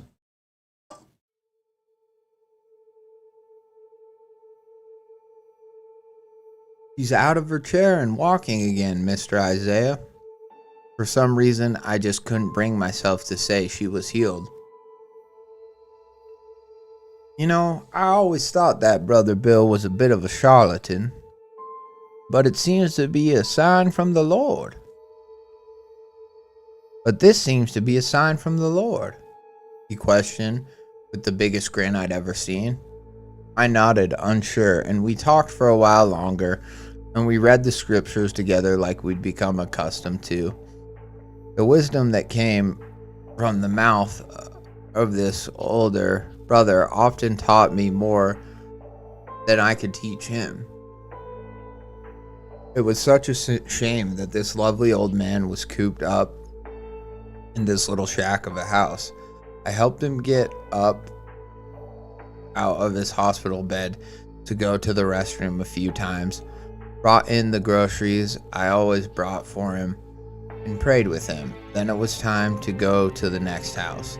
Before I left, I gave him a recorded copy of this week's sermons, like I always did, and said, "I'll see you next week, Mr. Isaiah." Actually, Pastor Wayman, I've arranged for Brother Bill to come next week. I hope that's okay with you, he sheepishly said. I tried to mask the hurt and concern and replied, "Mr. Isaiah, as long as you're being visited and taken care of physically and spiritually, I'll be just as happy." He smiled at me, and we said our farewells as I was off to the next house. So already we're getting the sense that, Brother Bill is kind of moving in on his congregants, his congregation, as I'm sure he probably is with all the people of this town. The other people's congregations and stuff too. I don't think it's just Pastor Wayman, but I do think that, or I do at least like that our pastor is not, he's concerned, he's slightly concerned because, he doesn't want people to have false hope or whatever else, but he's also not being jealous, which I think, again, just is a testament to kind of that our main character's a good person, but I am just curious to see if that holds true throughout the story. If he only ever gets angry at Brother Bill because he's hurting people, or if he ever gives into jealousy or temptation in that way. You know what I mean? It's kind of fun to see. It's interesting to see how long our pastor can remain stalwart. But then at the same time, the longer, it just goes to show, you never even know what God, or let's say our author's plan is in this story, the God of the story, the one who's writing it. Because at the same time, it's well, maybe if he did get jealous and less people were absorbed into Brother Bill's cult or his thing,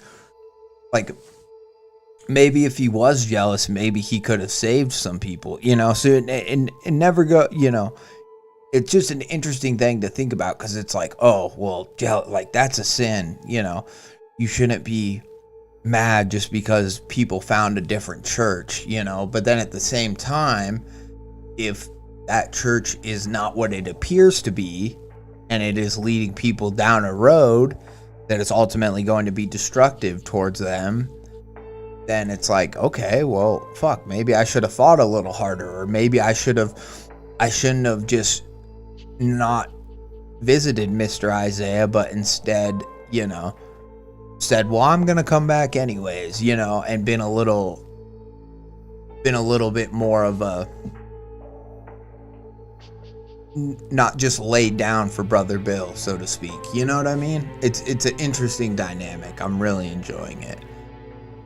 He smiled at me and we said our farewells, and I was off to the next house. Miss Wendy Burgess was an old widow who used to attend our church during the previous pastor's tenure. Because of being on a fixed income in a poor area, she couldn't afford good and nutritious food. And because of her lot in life and her insulin rationing,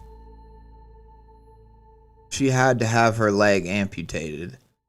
I'd made it a goal to deliver her good food and some money from our benevolent funds at the church so she could afford her insulin, even though she'd stopped her attendance due to the horrific events that befell Charlotte.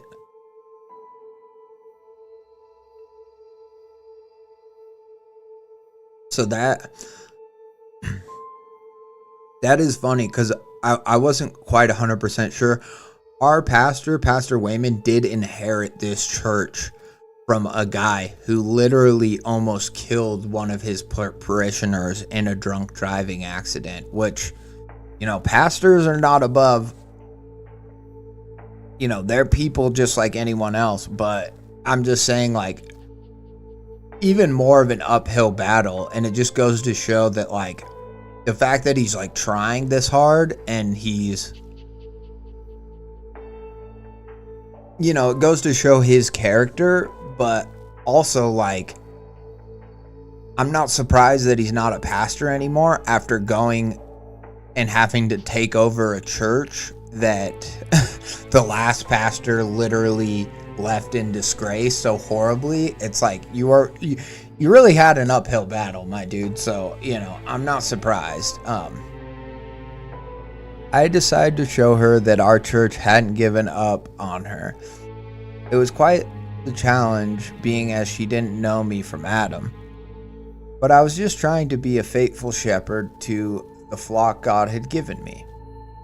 But as I came around the curve of her long gravel driveway, I saw a familiar truck with a bumper sticker that said, "Are you washed in the blood?"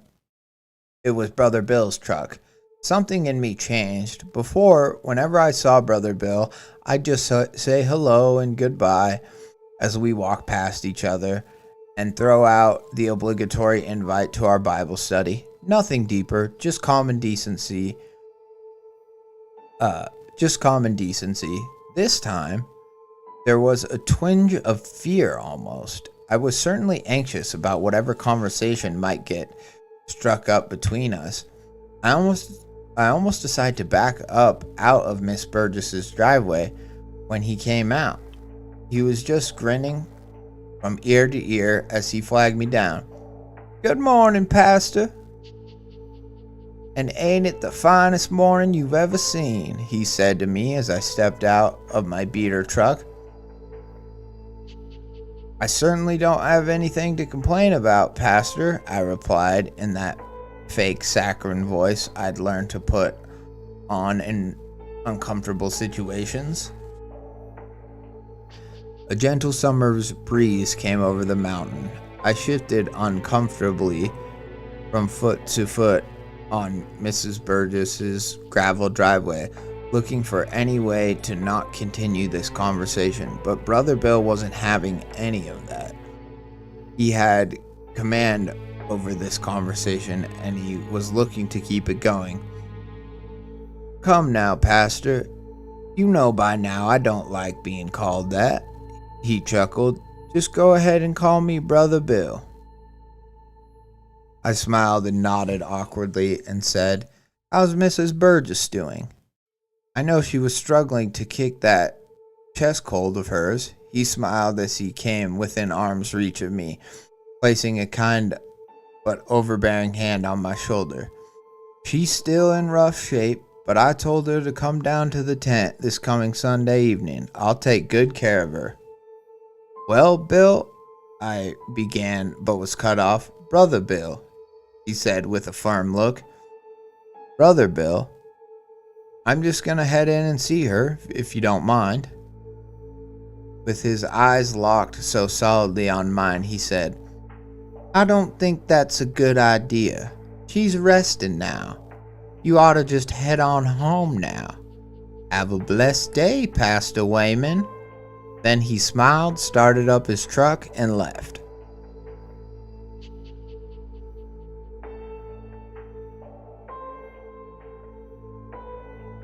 Creepy. The horror elements, because we haven't really got any straight up. I mean, there was the first revival scene with the girl being healed, but nothing overtly menacing or scary yet. And this part with Brother Bill just being like, I don't think that's a good idea.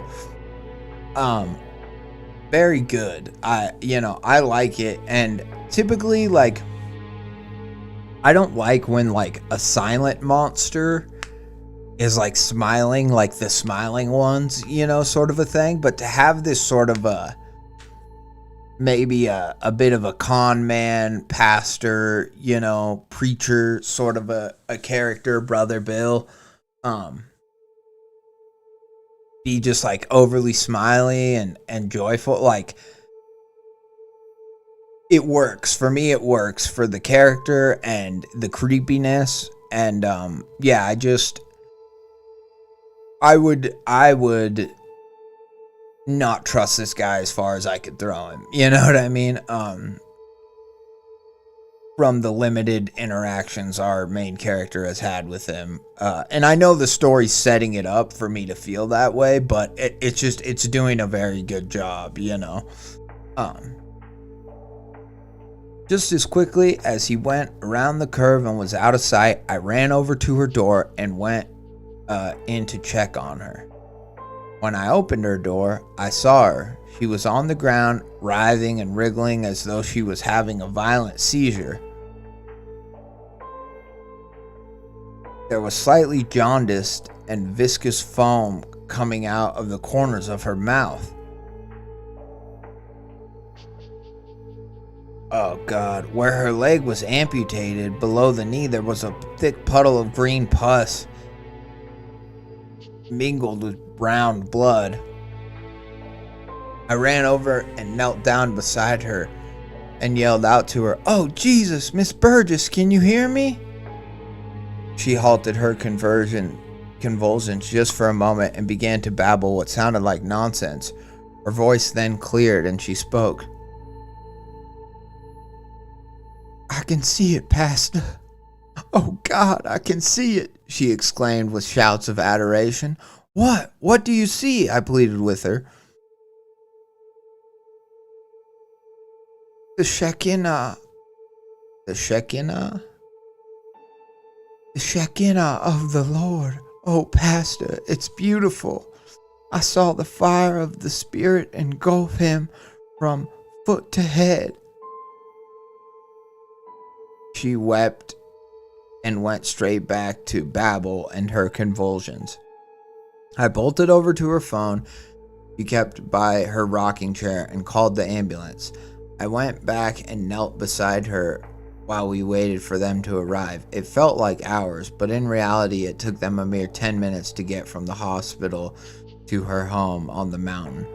Once I heard sirens, I ran out to meet them. "She's in there on the floor. I'm not sure what's happened, but I think she..." I tried to get out before they cut me off. "Out of the way, sir," they yelled as they pushed past me. I followed them inside, praying to God that she was still breathing. What we saw was truly unbelievable. When we had gotten back through the door, she was standing, not leaning against the wall or using her crutches. She was standing on both of her legs. All evidence of any kind of bodily fluids were erased, as if an entire cleaning crew had managed to come and scrub it all away in the few moments I'd stepped away. As she stood before us, she began to weep and laugh.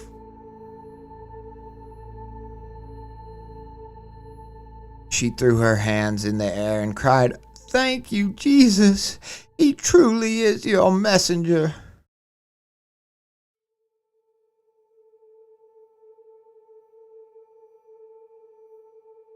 Oh God, that's such a cool scene. I like it, and I like that so far he's only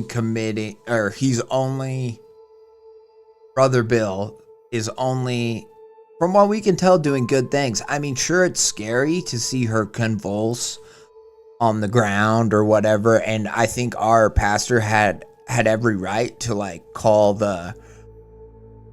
an ambulance, like, you know, like he thought she was dying or having a diabetic seizure or whatever, you know. But it's like her leg's back, you know. It's another miracle. And I mean, that is a crazy, like, you know, if anyone ever said that it's hard, because it's one thing if like a person walks or stands that's in a wheelchair. You know, I've seen that in videos of churches where they're like, look at this miracle. And I'm like, okay, you know, the person kind of stands for a second out of the chair and everyone's like, oh my God, a miracle. And it's like, okay, well, maybe the person wasn't in the chair because they physically couldn't stand. It was more just, you know, an overall mobility issue. And like, anyways, but if somebody has a leg that rematerializes, I mean, at this point, don't you have to call like the government? Don't you have to call like the SCP Foundation and be like, there's a pastor around here that made a lady's leg grow back, and I'm just wondering if this is a national security, you know, of national security interest, or, you know, really what's going on? I mean, yeah, at this point, you can't blame anyone in the town or even our pastor for being like, I guess he's working for God. I guess he's got a direct line to the big man. You know what I mean? It just,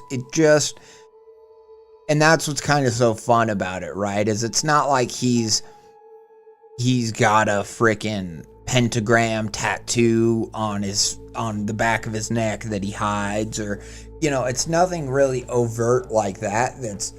That's menacing. It's the fact that he's like, don't go in there, and that he just keeps smiling the whole time,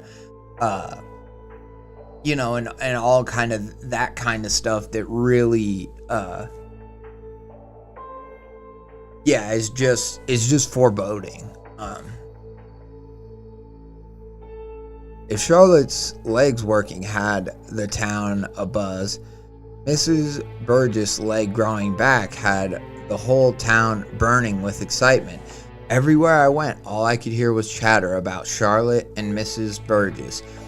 Even when I was at home, my phone was ringing off the hook from my flock and asking me if it was true. I wasn't the only church leader in the area who was having these issues. The next Saturday at Bibles and breakfast, only I and Father Jacoby were present. We tried to call the other pastors from the phones at the diner, but they wouldn't answer. Before I could even get a word in, Father Jacoby began talking. I don't know what's going on, Wayman. I couldn't get a hold of Ross, Kevin, or Dale. You have any luck? He asked me with a defeated air. I got nothing from Mark or Jonathan, I sighed. We sat in uncomfortable silence for a few minutes. The kindly old waitress brought us out our coffee and food. Now, with hindsight, I know we were both thinking the same thing, but neither of us wanted to say it out loud. We were hoping against hope that this spark of interest that Brother Bill had introduced into our small community wasn't going to become a flame of controversy. I was about to break the silence, but Father Jacoby beat me to it. Mary, Mother of Christ, he said as he stared out the windows. You don't think they've fallen for Brother Bill's bowl, do you? I paused before I spoke. I'm not fully sure if we can call it bowl, to be honest. I was there when Charlotte came running to her sister, and when Mrs. Burgess grew back her leg. My guess is that these are, I do think these miracles are going to turn sour, you know, or then he's gonna be like, well, God gave you back your leg, so God requires something from you in return, you know what I mean? and there's going to be that kind of an element to it. And yeah, all the other pastors have definitely like joined in Brother Bill's congregation, or maybe Brother Bill has like gotten to them in some way and has like sucked out their souls, you know, gotten control over them. Who knows? He's clearly like a supernatural entity too. I don't think he's just a straight up cult leader, but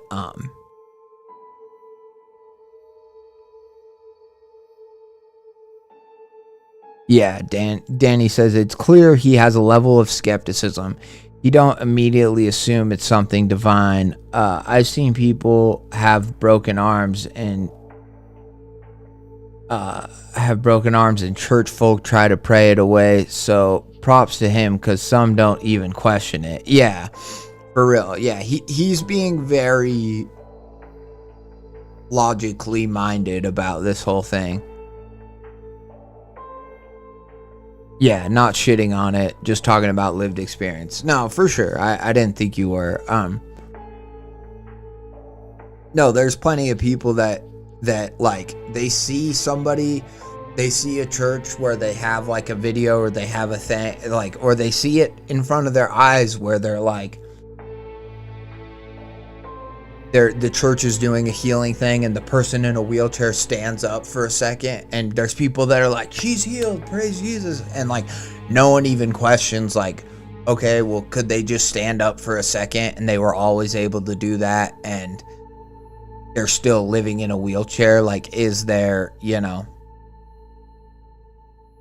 like what is the effectiveness of this miracle over time? Is it just kind of in the heat of the moment, or is it, you know, and yeah, he's also being very fair to like Brother Bill. It seems like he's just trying to figure out what's going on. He's not overtly like, this is evil, this isn't right. He's more just like, what the fuck is happening, you know?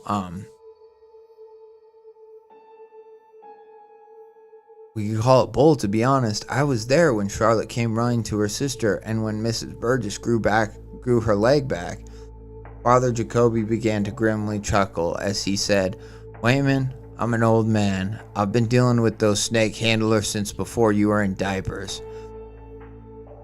They were always your garden variety Pentecostals, going on and on about healing power and the blood of Christ and speaking in the Holy Ghost. It never bothered me too much. He paused to take a swig of his now room temperature coffee. But this Brother Bill, he's something else. Yeah, that's my thought too. Is like, he's clearly not even just a con man, or not even just like a preacher. Like, he does have some magical power, but I don't think it's divine, you know.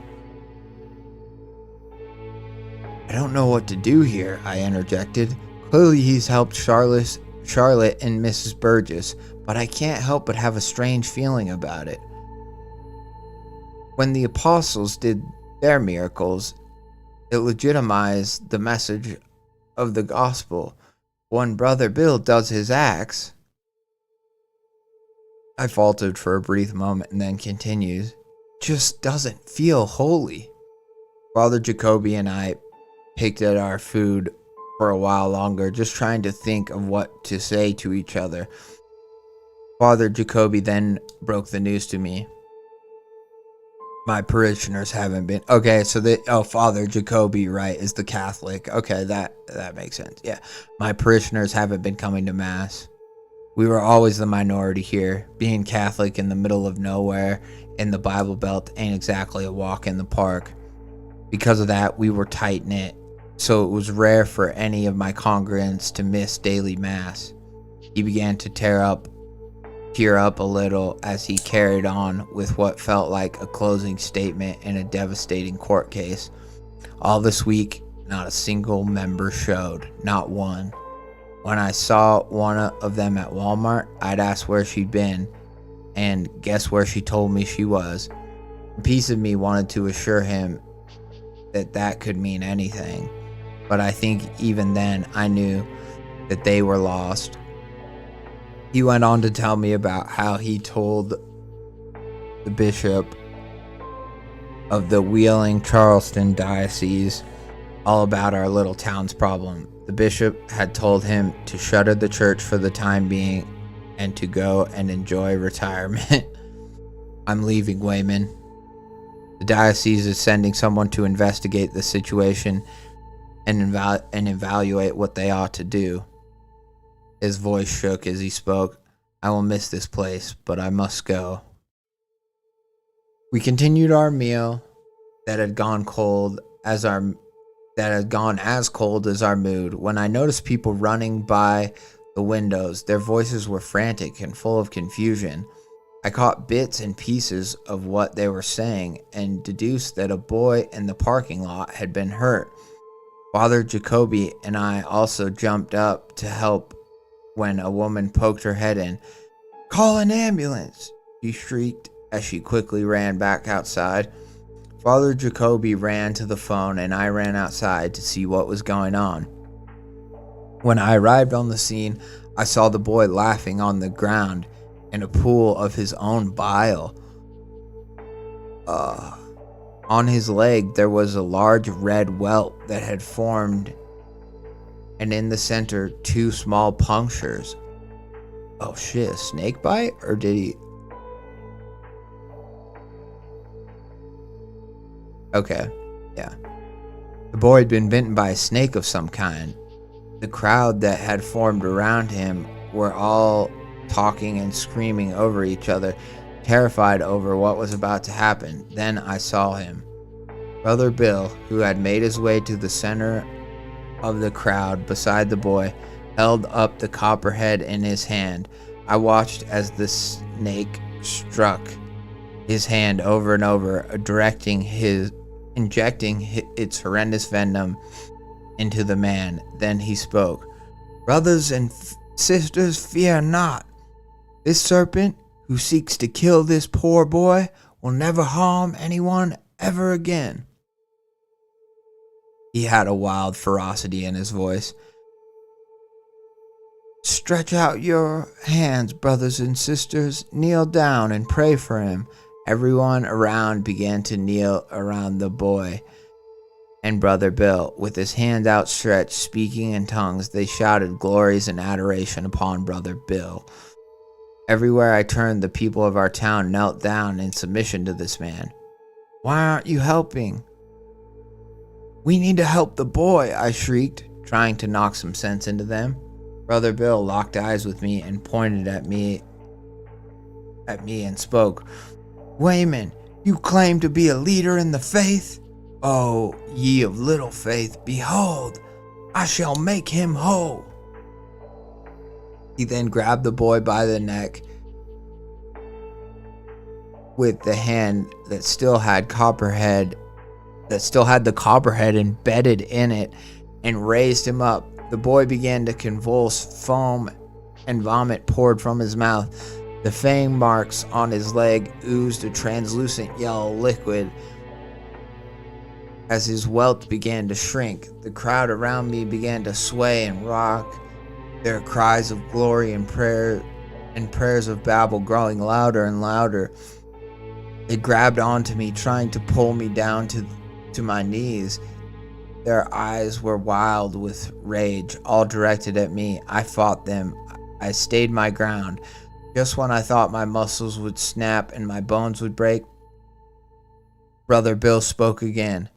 "Come and see, my brothers and sisters. He is restored." We all looked and saw the boy standing beside Brother Bill. He was healed. The cries of adoration turned into a roar of praise. I thought that Brother Bill was done, but then he turned his attention to the snake. "As for you, O serpent, you shall never harm one of my children again," he commanded. He took the copperhead and began to beat it upon the asphalt with the fury of an abusive parent. He whipped it over and over until he finally threw it down and struck it with his heel. He threw his hands in the air and roared into the sky. "Look here," he yelled as he picked it up. The snake began to harden, becoming rigid as a stick. I then watched in horror as the snake had not only become stiff as a branch, but became an actual branch on the ground. Brother Bill then picked it up like an old man with a walking stick and pounded the butt of it on the ground. He pointed to me and tried to speak, but I ran. That's a good idea. I like that he just runs. That's all. He pointed at me and tried to speak, but I ran out of there as quickly as I could. That's awesome. I like that our pastor's finally like, yeah, fuck this, I'm out of here. Maybe he's not running out of the town, but he's like,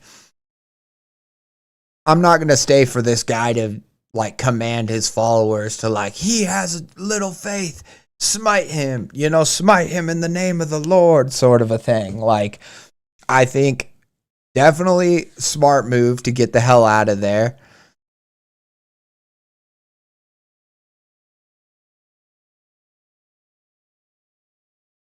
Oh, interesting. Okay. Sorry, I was just reading the next verse, but this is very good, and he seems to be, I don't know, because I'm not enough of a biblical scholar. I don't know if all these verses are connected and talking about the same thing. Like maybe all these are talking about like false prophets, or something like that, and how to recognize them. And so maybe that's where they're all connected. In that way, I would be very curious to actually talk to the author. Maybe I'll message him after the stream's over and be like, are these just all Bible verses that you found that fit well with the story, or are they all describing within the context of the Bible? Are they all describing the same things? Like, this is a true saying, if a man desires the office of a bishop, he desireth a good work. Like, that doesn't seem overly ominous at the beginning, right? But as these go down, they do get a little bit more, but they still fit with what Brother Bill is doing. And he took him by the right hand and lifted it up, and immediately his feet and ankle bones received strength. And so you're like, okay, yeah, that's what happened. She walked, And now he's healed this other woman and the snake bite. And now he has this kind of staff like Moses made of which I think there is a point.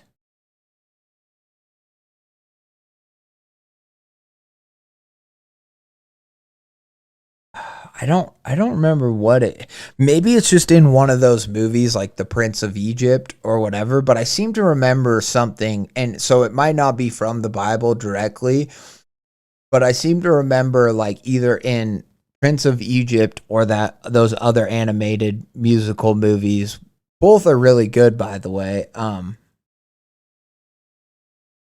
Where I don't know, like maybe the snake turns into a staff, or the staff turns into a snake. And I don't know, I think the snake maybe like kills the devil, like the devil has some other creature and they end up fighting. I don't remember. It seems definitely like something more of just that's from an animated movie and not necessarily directly from the Bible. But it's really cool imagery, and I like that now he has this like staff, even Brother Bill does. It's just all the more creepy, and that vision of him smacking it on the fucking asphalt is just a cool story. Like, I think it's a cool horror story because again, we kind of know that Brother Bill is maybe up to no good, but also I think it's like, yeah, it's just kind of like, it's just a hardcore. It almost got to be like an action sequence, like there of him healing the boy and him picking the boy up with the serpent still clinged on his arm. Like, God, it's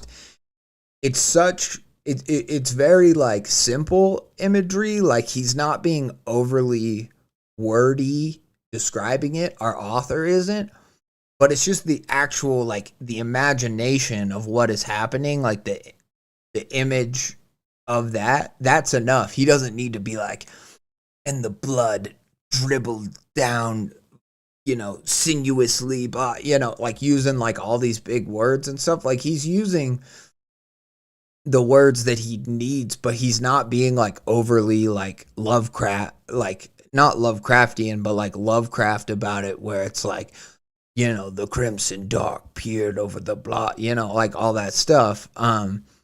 It's very just kind of simple, and because of that, it's like the actual images of the story are standing out so much more. I feel like sometimes flowery language can get in the way of imagery, and like action-based imagery, when you're not describing a sunset, right? You're describing people doing things, and when you use overly flowery language, sometimes we can get lost in kind of the sound of the words as opposed to the actual image that they're creating in my mind. And I feel like the story's just doing a really good job of just boom, boom, boom, putting those images in with like very simple, precise language that's just I'm really enjoying it. And then so we have this Mark 16:18 King James version. They shall take up serpents, and if they drink any deadly thing, it shall not hurt them. They shall lay hands on the sick, and they shall recover. I'm thinking that maybe these could be like end time, like this line right here was making me think about like, and those will wish to die, and death will flee from them, kind of a thing. So I'm almost wondering if this is like an antichrist, At first, I wasn't gonna go so far as to be like Brother Bill is the Antichrist or is whatever, but with these Bible verses and stuff, now I'm wondering. I don't know. We'll see. We just have to keep reading, but it's very cool. I love that last sequence. That was so much fun, and I love how like 1 minute they're just inside the diner, like trying to talk about like what's going on and everything, and then now it just completely spirals into this crazy circle of people chanting outside as this boy's dying, and Brother Bill heals him, and then he kills the snake and turns it into a serpent, or turns it into a staff and all that stuff. Very, very cool.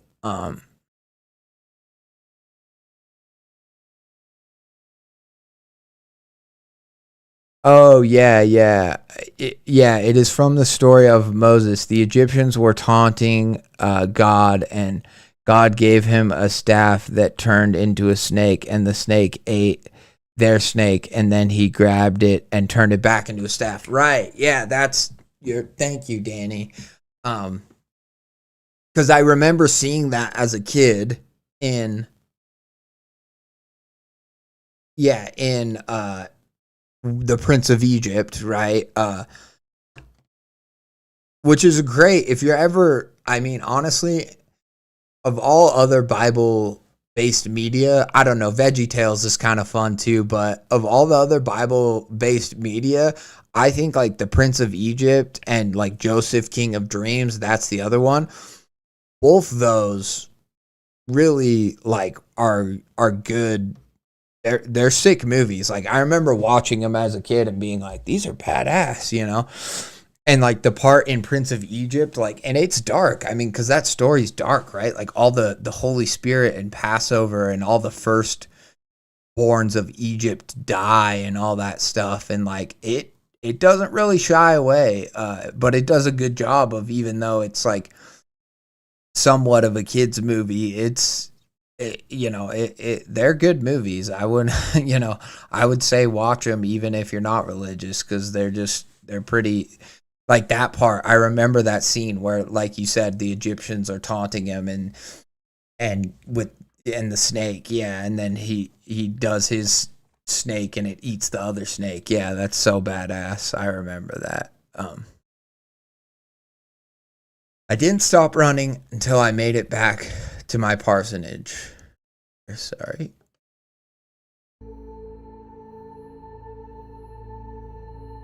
I didn't stop running until I made it back to the parsonage. I slammed the door behind me and slumped down and leaned against its coldness to try to catch my breath. For the third time in a week, I witnessed the impossible. I racked my brain trying to rationalize what I'd seen, but I couldn't. I could maybe explain the boy recovering. Maybe Brother Bill had slipped some anti-venom to the boy, but I knew that was a stretch. What I absolutely could not explain was witnessing the copperhead becoming a walking stick. Whatever Brother Bill was doing, it was very much real.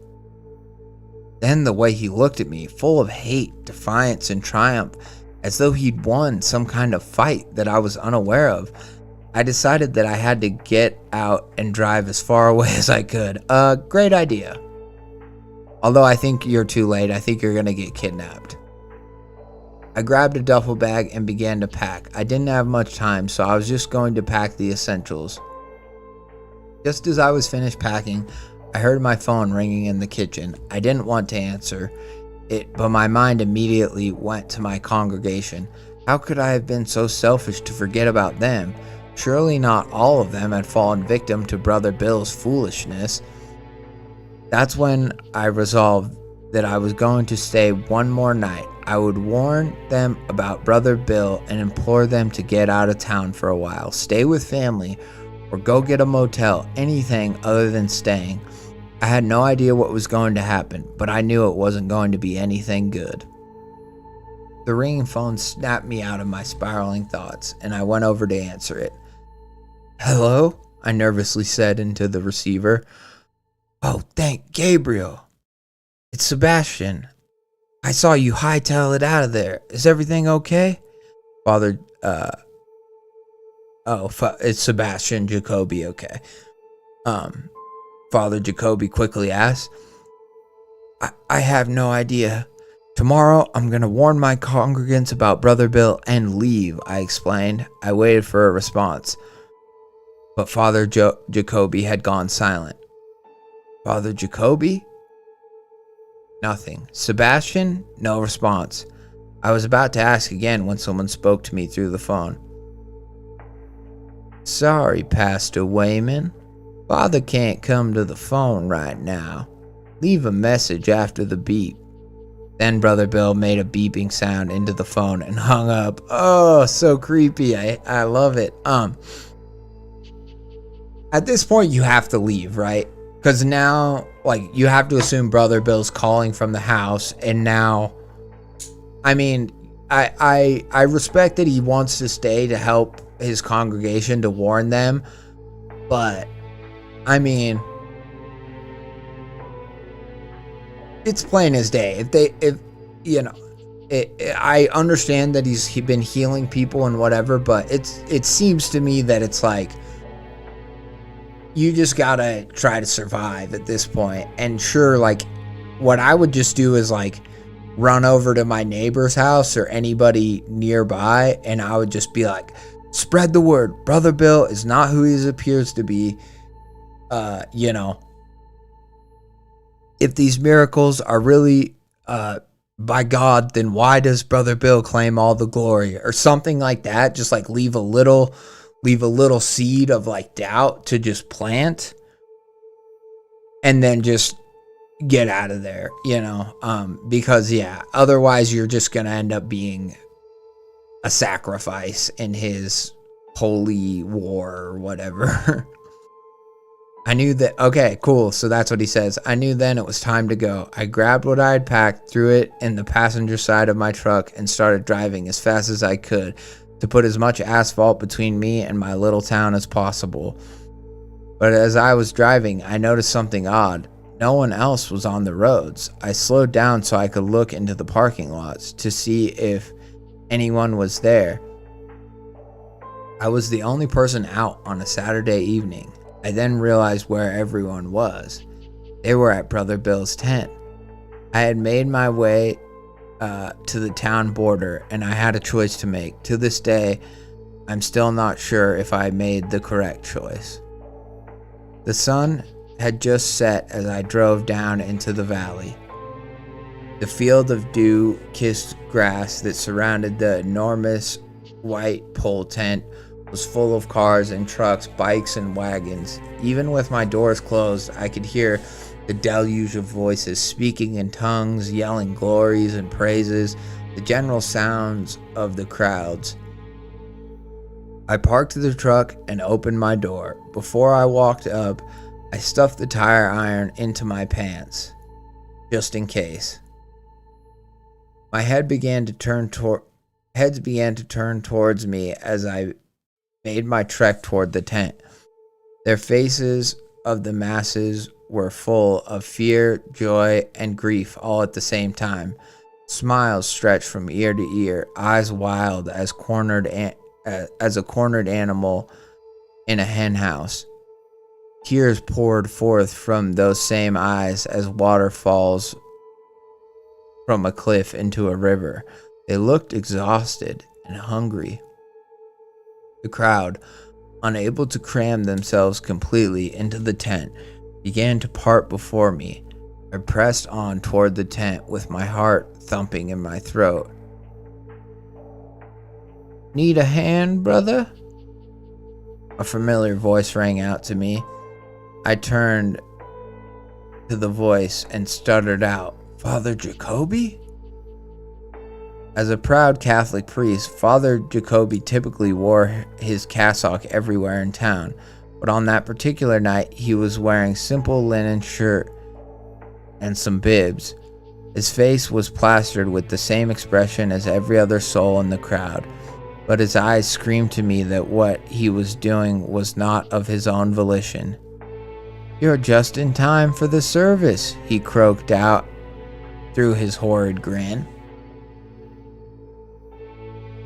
He grabbed my shoulder with an iron grip as he guided me through the congregation to his seat at the very front of the tent and pushed me down into it.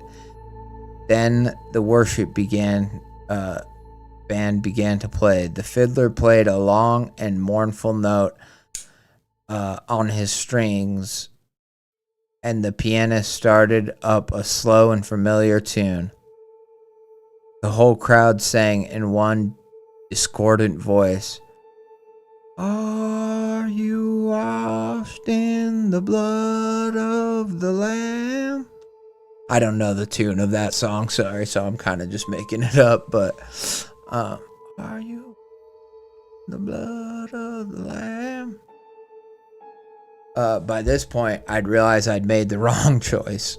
Well, if he realized it then, I mean, who knows? He doesn't know how this turns out, but I'm like, so then you do know, because it said earlier, he's like, I don't know to this day if I made the right choice or not, but,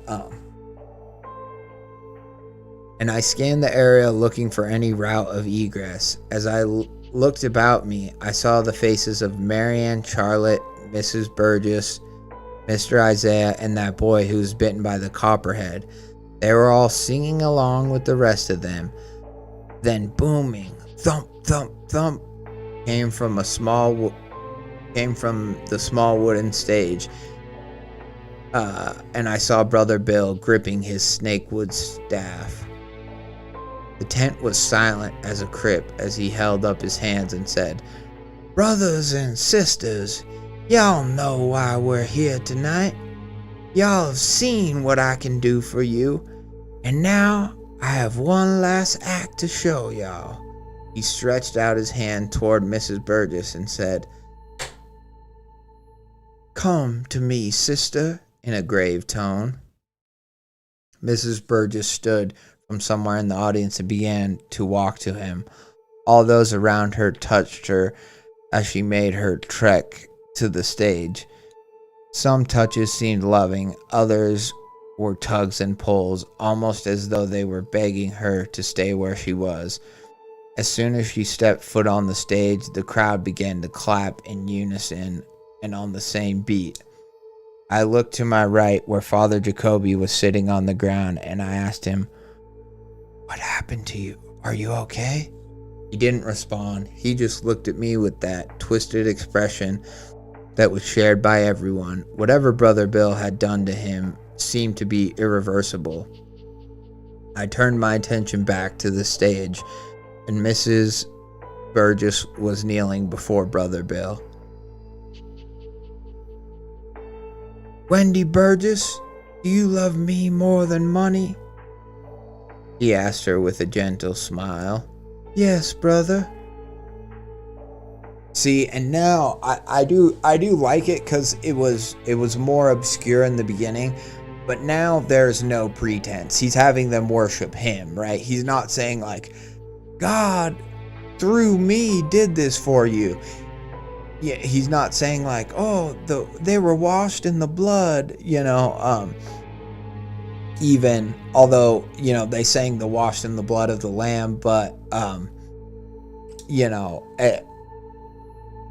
he is fully now just, indoctrinating them, even though he's already like controlling them. I think that it's just important that, he's being narcissistic and self-important about it. Yeah, I mean, it just goes to show that that's always what a cult ends up becoming, right? It always, if you ever wonder if you're in a cult or if something's a cult, it's like, there are layers to it, obviously, but if it ends up that one person is controlling and in charge of everything and is making decisions for everyone else, I think you can bet your bottom dollar that it's pretty cult-like. You know what I mean? And that's what seems to be happening here. Like, "Wendy Burgess, do you love me more than money?" He asked her with a gentle smile. "Yes, brother." "Wendy Burgess, do you love me more than shelter?" "Of course, brother," she practically yelled at him. "Wendy Burgess, do you love me more than breathing?" he asked her one last time. "Brother Bill..." Oh, okay. Sorry, I'm switching songs now. Still like ours.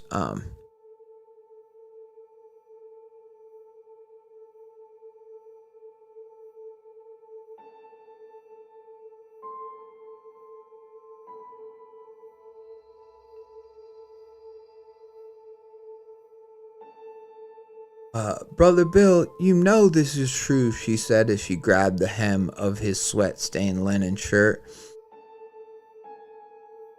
She smiled, gave her his hand, stood up and said, "Then be washed." From his pocket, he produced an old crooked blade. It had symbols on it I didn't recognize, and the metal of which seemed to be copper instead of steel. He dug the blade across his upper forearm, and a slow trickle of blood seeped through the gash. The audience began to methodically stomp their feet slowly to some hidden rhythm. While everyone was distracted, I shot up to run, but Brother Bill had other plans. With snakewood staff stretched out towards me, he shouted, "Boy, you don't stay put right now, you'll miss the whole thing." His sudden burst of rage threw me for a loop. I'd never seen Brother Bill angry before, so I froze in place, horrified by my lack of actions. Then it came to me like a vision in the night. It was my inaction that led us all to that tent. I could have warned everyone, or at least told them to be wise about Brother Bill. I failed everyone. Try and pay attention, friend, he said, returning his typical jovial self. I watched as he dipped his index and middle finger into his wound. When he drew them back out, they were coated in the viscous blood, and he placed them upon Miss Burgess's forehead, christening her into his fold. Finally, my brothers, at last, my sisters, we are whole, he said, and they began to hoot and holler and cheer.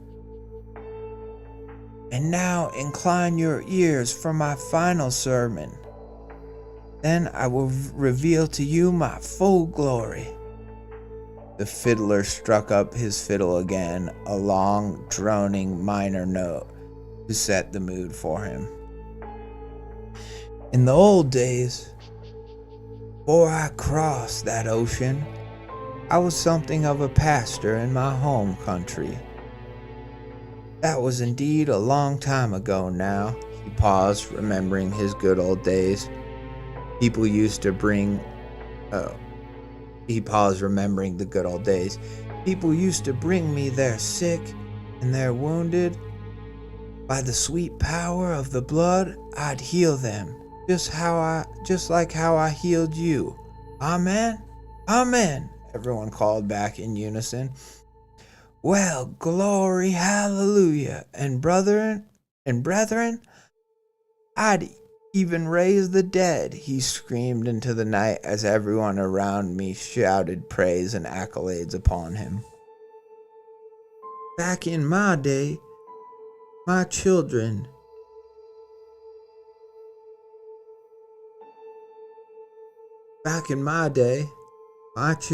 people used to bring me gifts of gold, fatted lambs, and sacrifices. People used to kill for my blessings. People used to die just for my touch, he yelled in genuine anger, as though he was angry at us in the audience. And now, we have a non-believer amongst us, a heretic, a blasphemer. Kill him, they all roared like the sound of an ocean. I needed to leave at any cost, but fear froze me. How far could I possibly have made it? I resigned myself to whatever date was left for me. Oh, Jesus, preserve me, was all I could say. I fell silent like a lamb before the slaughter. Now, children, he purred. We need not do that. Let's just show him. Marianne, bring it to me. Marianne came forward with a small wooden box gripped against her chest. She knelt down before Brother Bill and presented it to him. He smiled at her and opened the box and pulled out an old revolver. Behold, he said as he pressed the barrel against his temple, blessed are those who believe without seeing. But you shall see. My ears began to ring, my heart dropped, bile threatened to escape from my throat. Brother Bill was dead. For what felt like hours, we all sat as still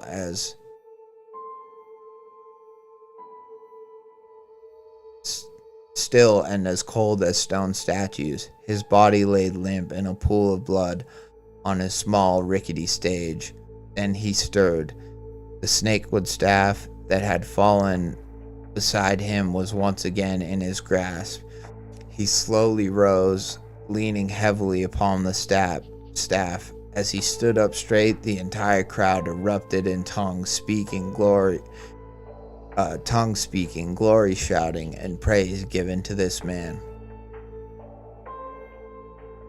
Brother Bill turned to me, smiled, and said, "Grab him."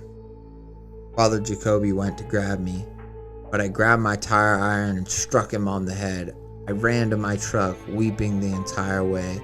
I drove out of there. I didn't stop driving until I hit the Ohio border. I looked down and saw my tank was almost on E, so I pulled into a gas station on the nearest exit. I pulled up to a pump and everything began to replay in my head. I knew I had to tell someone. So when I went in to pay, I planned to ask if I could use their phone. But when I went in, I saw that the cashier was watching the news, and what I saw broke my heart. Local pastor, simply known as Brother Bill, seems to be the sole survivor of a freak fire that took place in the valley where they met for their evening revival. The fire was started when their pole tent was suddenly struck by lightning, causing all the vehicles that surrounded the tent to overheat and catch fire, as well as have a small gasoline explosion, even though there was no sign of any storm. Hopefully we will have more details during our AM show, more at 11. That bastard put all those folks in danger. Everyone I knew and loved from that town burnt to a crisp in an act of God. The cashier startled at my presence. "Oh, sorry, sir. Is there anything I can help you with?" "No," I said, "just 20 on 5. I haven't heard anything about Brother Bill or anything related to that little Appalachian town that I briefly lived in and loved. I know he's still out there, and I pray to God I never see him again." Matthew 7:15, King James Version. "Beware of false prophets, which come to you in sheep's clothing, but inwardly they are ravening wolves." So I was kind of right about the false prophet thing, and I think all those other verses correlate. But man, what a great story. I do kind of, honestly, I don't hate that the act of God, whatever caused the tent to explode. It does kind of bum me that Brother Bill survived. Like, you would think that God would be, but maybe if he is like the devil or something, God can't just kill him, you know, even though God's supposedly all powerful. I mean, you know, that's always one of the main, I would say, critiques of Christianity is like, well, if the devil's bad, you know, either God lets the devil happen or he is not as fully powerful as some people claim him to be, because it's like, why wouldn't he just stop the devil? But then there's people that like, he did stop the devil. You know how he did? He sent his son to die for our sins, and that's how he beat the devil. And I'm like, okay, but like, couldn't he just like Thanos snap the devil out of existence? Like, so evil never had to exist? And they're like, well then, but we have the tree, the knowledge of good and evil. And so, you know, you can get into theoretical debates about that all day long. So I guess it kind of makes sense that maybe Brother Bill survived. But yeah, I really do like that, because I was expecting the act of God to be what helped our pastor escape, which granted, his inaction is what caused a lot of this to happen, and his kind of his trust and his sort of unwillingness to denounce Brother Bill, right? And so it kind of makes sense that it's like, well, God helps those who helps themselves. And so it makes sense that like, it wasn't until he used the tire iron to fucking smack Father Jacoby and get out there that then God is able to intervene. But I also, yeah, I would maybe, you know, I was expecting God to intervene in some other way, like had the fire started like as soon as he got to his truck, to where he was able to drive away but no one else was able to escape, like, which it sounds kind of like that's what happened anyways, but I was thinking it would have been described, I guess, a little bit more like that. But ultimately it's a cool ending, and it's a great story. I really enjoyed it. Yeah, I guess I just, I maybe would have liked to see something more like that, or to see God like enter the story in a way that maybe our narrator physically is involved in, but I mean, that's not even really a critique. That's more of just like would have been cool to see too. But honestly, I think this was a banger. I think this was a great story. I think Brother Bill is a great like false prophet, devil, con man, preacher character. There's some little notes I have that like about, I think the copper sickle, I kind of like that, but the whole like, oh, it had marks on it that I didn't understand, like, that's a little, I don't know if you need that, and that's just so common in anything related with the devil or with cults or lost tribes or lost evil deities, to be like, they had a stone tablet with marks on it. I couldn't understand. And so I would have liked to see maybe a different way of representing that sort of the same thing. Like maybe if he had just grabbed, these places have snakes sometimes because they do the snake charmer snake things where the snakes don't bite them, because of God or whatever. So maybe if there was just some other instance where he grabs another snake and turns it into a sickle or something like that, could be kind of cool. But I mean, we got that with the staff, so I don't know. I don't want to like pick apart the story too much and try to be like, well, I could think of a cooler way to have this, because I think the story does a really good job. But yeah, there was just like a little thing like that where I'm like, I don't know if you need the thing about the symbols. There was kind of another part where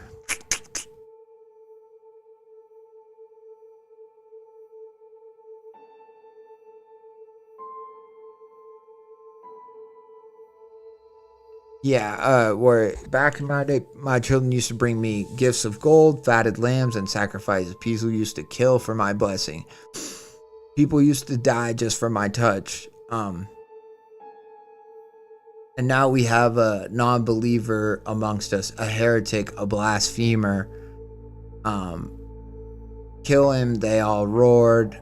Oh, Jesus, preserve me. Yeah, it just seemed like he was telling his backstory here. And he was gonna, to me, it seemed like he was gonna say, like, people used to die for my touch.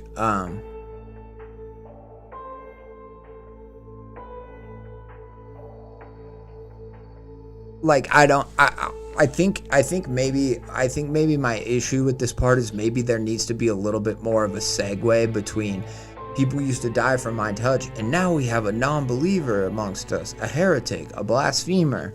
And they're just like, kill him! Which I guess kind of makes sense, but then he's like, no, I'm gonna show you that I can resurrect the dead or whatever. But I guess maybe just a little, I would like if there was a little bit more, maybe not explanation at this part, but maybe a little bit more of like I'm gonna show you how I'm truly greater, but I am a merciful God, or something like that, and how he, like, I guess why he wants to kill and resurrect himself, other than to just prove that he can do it. Like maybe there's a reason as to why, because he's like, because once I do this, then then you all can die for me and I will resurrect you. Like something like that, right? Where, because I feel like the fact that the lightning intervened and, you know, the act of God intervened, I was kind of like, well, I think he was planning on sacrificing his whole congregation anyway, so it doesn't sound like it really changed his outlook or changed the outcome. And so I'm almost wondering if you know, I don't know if that was an act of God. Maybe that was just Bill doing what he had always intended to do, and so he killed them all and sacrificed them because he knew that our pastor was running away, and so he had to hurry. Like, he had to hurry up and kill all of his lambs to the slaughter, you know, sort of a thing. But yeah, those are just some of my kind of like preliminary thoughts while reading through it. But I loved it. Let's hear. Danny has some things to say. I find it interesting that there wasn't a moment of prayer from the main character in that moment. But all the typical church stuff you see,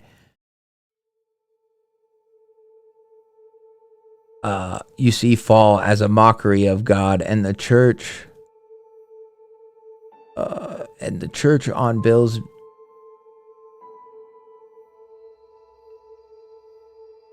as a mockery of God and the church on Bill's behalf, and that gets them smited in the end, kind of like Moses and the 10 Commandments, where Moses left and God punished them for praising the false gods. Yeah, I see the comparison between that when all the Jews are escaped from Israel, or escaped from Egypt, but they're walking through the desert, and Moses goes on the mount to get the 10 Commandments, and they start to worship the calf, the golden calf that's a false idol. I see that as a like, I see the parallels between this story and that for sure. Yeah, which I like. I mean, I think there's a lot of comparisons you could draw between that story and this one. And, you know, maybe Bill isn't like a antichrist figure, but maybe he's like a false Moses figure, sort of, so to speak, you know, with the staff and all that stuff and the snake. It's more of like a him perverting the religious imagery to convince them that he is not a false prophet, or that he is of God, when really he is of something self-serving, something, you know, more akin to the devil, or maybe like some sort of a pagan older god, like when he said, "Before I came over the sea," because he says that, and I'm thinking like, well, maybe this character is like some evil, like African or Indian, like lesser god that has kind of clawed its way back and is now trying to whatever create or gain a following in order to whatever gain power back from like this newer god that's kind of unseated him, so to speak. You know, it's kind of like American Gods-esque in that way, which I've never seen that show. I've always wanted to watch it, but yeah, it's kind of like this idea that like if people don't worship you anymore as a god, you're still technically a god, but you're still somewhat immortal, but you've like lost your like divinity or your holiness. And so like maybe this is not necessarily a like a Christian evil figure, like a fallen angel or something, but something older, something different, you know. And that's an interesting thought too. So yeah, I think there's a few ways that you could read it in that regard. I mean, there was the moment, maybe not of prayer, but where he said, "Oh, Jesus, preserve me," was all I could say. And I fell silent like a lamb before the slaughter. Yeah, I think we have that like little moment, but then I do think that, like I said, I wish that maybe there was a point, like you say, of prayer for the main character, of like longer prayer, and then a point where that's kind of back to my original note, where we could see that, like, oh, God has intervened on the main character's behalf. And yeah, maybe he just smites down all the other people because they're already too far gone, or they're already like corrupted, you know what I mean? So that I could see how that is like what God intended, or you know what I mean, sort of a thing, as God is a character in this story. But yeah, I think so. Yeah, I think maybe just having a little part where we see the main character pray a little bit more, and then we see, you know, that God is the reason he's able to escape, or that as soon as he escapes and kind of clears out of the tent, that's when God smites them all down. But yeah, I think regardless, it really kind of does that anyways, even if it happens via newscast later. It's pretty awesome. I think it was just a great story all the way through. I mean, I don't really have many complaints, you know. I think the Bible verses were cool. I think I liked the way the story started, and it introduced us to the town and the different players in it, and how we watched as people became more and more indoctrinated. I think this was great. I you know, I don't have much else to say. I think shout out to BW Byers. I think I mean, not to hate on Knock Knock, but I think this was certainly a much more well-rounded, like polished story, and I can tell you worked really hard on it, and I just shout out to you. I mean, really, well, glory, hallelujah. Yeah, all I have to say is, well, glory, hallelujah. That was awesome. Praise Jesus. Pray BW Byers 223. Because, you know, not to worship a false prophet, but you kicked ass with this story. So we will give you appreciation and props where it is due, because that story kicked ass. Yeah, I think even like the part where the leg is like growing back, or he doesn't realize that it's growing back, but she's, you know, and the like ooze pouring out of the leg and all that stuff. I think it's a cool scene, and it's like I saw that was maybe what was happening, that the leg was gonna grow back, but I like that it's all happening in such a way to where, even though the outcome seems positive, it's just a little off, you know? Like, I think it would have been weird if he just went and like waved his hand over her, and all of a sudden her leg just materialized and there was no like convulsing or foaming at the mouth and stuff. I think all that stuff kind of helps to make you understand why our pastor Wayman, why he's like hesitant, because it's like, you just saw this woman like seeming to be on her deathbed, and yeah, her leg grew back, but you know, also there's just something seems a little off. And I think it's right that the character has that moment of like clarity where they're like, inaction is what brought me to this point, kind of a unwillingness to see the threat, you know, to protect my flock, to be, you know, I was so active in like the community and trying to you know, be good to them, but I didn't want to protect them from the wolves that were at the door. Like, I was just trying to do all the positive things, but I didn't want to, I didn't want to fight. It's like the person who, all they want to do is heal the wounded in a war, but they're not gonna, they're not gonna stop the soldiers when they come to kill all the wounded. It's like, well, you're gonna help, and that's great. You want to do that, but sometimes you have to fight. You have to stand up for what's right or what you believe in, and you have to fight those demons or those adversaries, even. And that's kind of where our main character fell short, and I like that he kind of realizes that, and then in his last act that allows him to escape, it's the one time when he is violent, when he is, when he does fight back, and that's what allows him to escape. So yeah, I think it's good.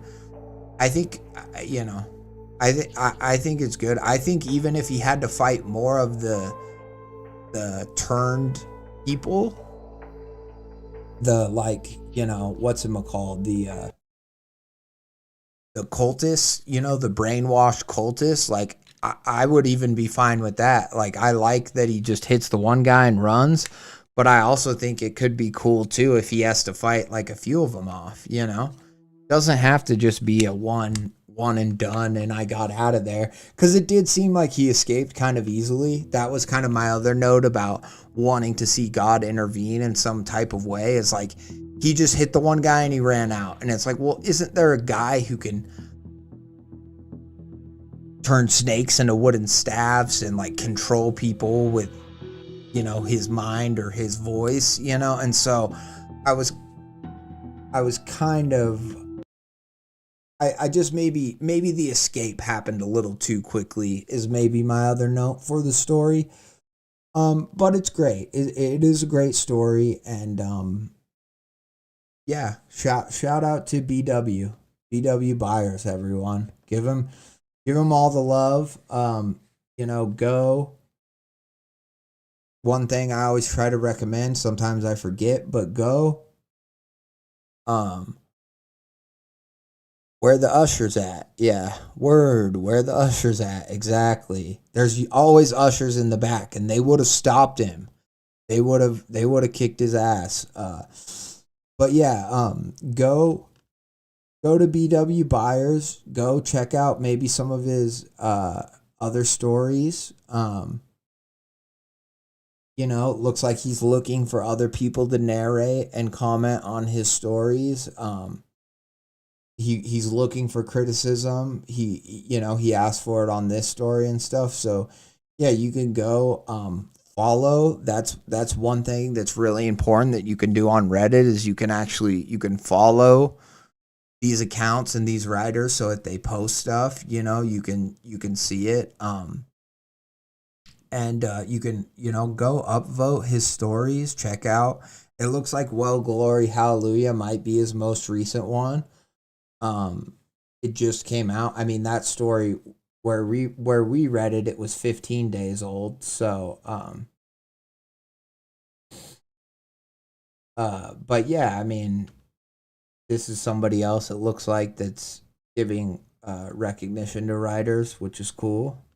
Maybe I'll leave that open and check it out in more detail later. But yeah, follow these authors on Reddit and on their other social medias if they have them posted, and upvote their stories and comment.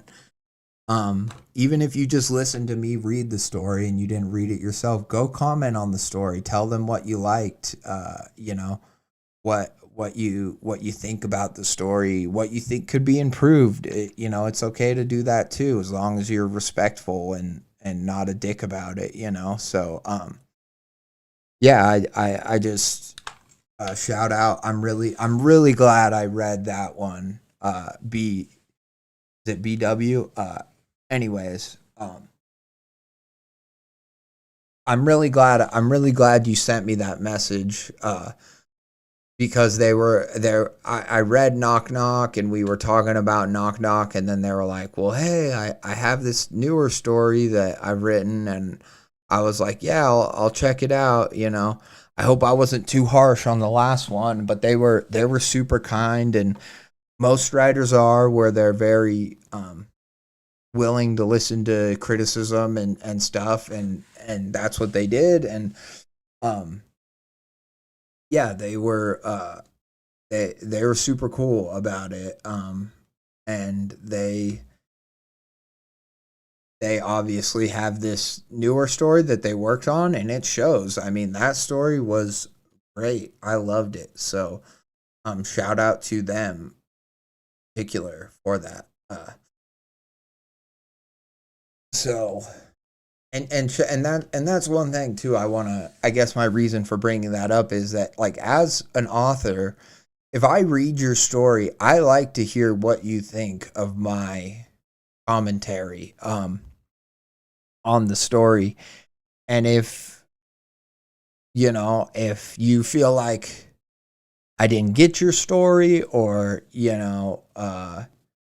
whatever, anything, or if you just have another story that you're like, I think this one's a lot better, or I want you to read this one. I want to know that.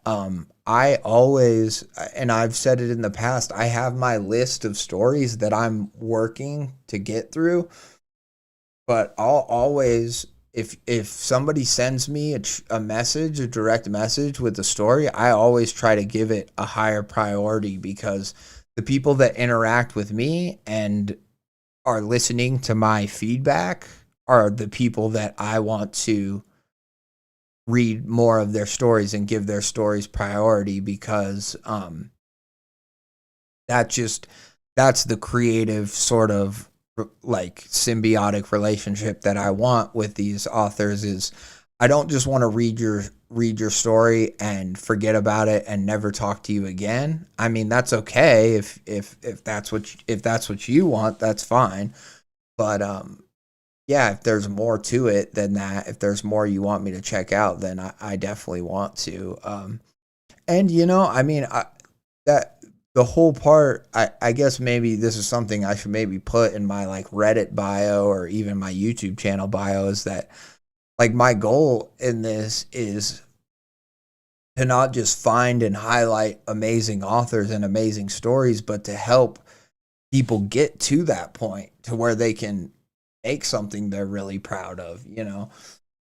Some of the most rewarding moments for me, even as a small little streamer that I am, have been when I've read a writer's story and like given them notes and whatever, and then read another one of their stories that they wrote after hearing that feedback, and or even a rewrite of the same story, and seeing them put my feedback to good use, and seeing them grow as a artist and writer. That's super rewarding for me. I love that almost more than just finding a story that's just great from to begin with, and I have nothing to say, because I'm almost just like, well, I'm super glad I read this story, it was amazing, but there's no way I can help this person, they're leagues better than me, or whatever. But I don't think that's like really productive. I think everyone's feedback can be valuable, even if we're all at different places in our creative sort of endeavors.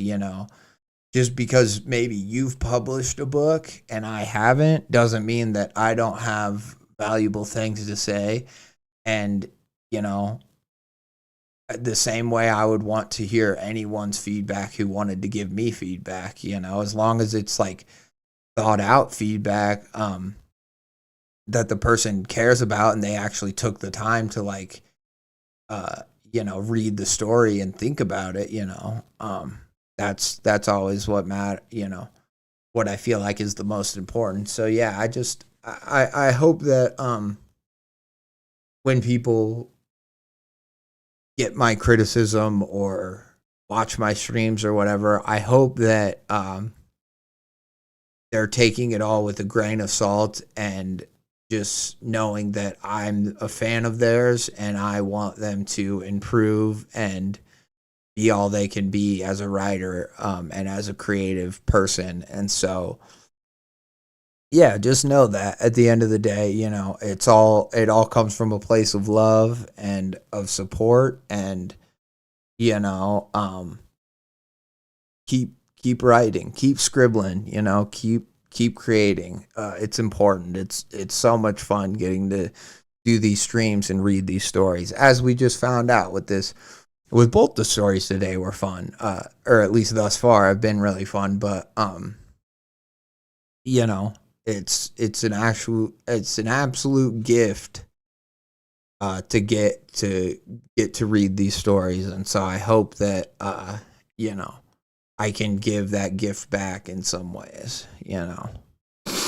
I always send in stuff because I feel like your commentary is fair and understandable. And I will say, if I'm unsure or insecure about something, you usually pick up on it, and it helps me adjust and fix stuff. Yeah, and that's what I hope. That's what I hope I do for everyone, Danny. I hope that can just be, at a base level, just a way that I can help people is to help them know if they're on the right track. Oh, you're a gift. No, you're a gift, rude dude. But yeah, so that's just, I know it's maybe been a while since I've done that spiel. I've done versions of it before, but I feel like I have to keep doing it because I do get people who like delete a story after I've read it or read parts of it, and maybe they just weren't happy with it, and something my criticism said, like, they were like, oh yeah, I need to rework this, and that's fine. That's totally understandable. But I always wonder, I'm like, I hope that person didn't just, after they heard me read the story, were like, I'm never writing again. Like, I never want anyone to have that sort of a experience with my feedback. It is just feedback at the end of the day. It's not anything final or anything that you really even need to take seriously, because you don't. Because I'm just doing this for fun, and this should be fun for you too. It's all fun. It's all love. It's all love, baby. ELE. Everybody love everybody. So here, I'm gonna since we have a few people in the chat, do we want to do I found an old message from my brother, I'm an only child, part 1? Do we want to get into that, or do we want to get into part 3 of There's Something Under the Boardwalk? I know it's been a while since I read part 2, like maybe a few weeks or even a month. But I do kind of want to get people's, because this one isn't quite as long, whereas part 1 of I found a message from my brother, I'm an only child, it seems a bit longer, and there's a part 2 as well. So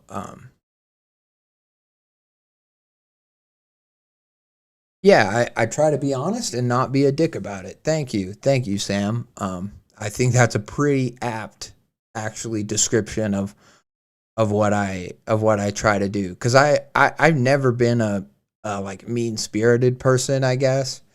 Maybe when I was in high school, I could be a little bit more of just a dickhead or a dumbass to people. But I've really found that,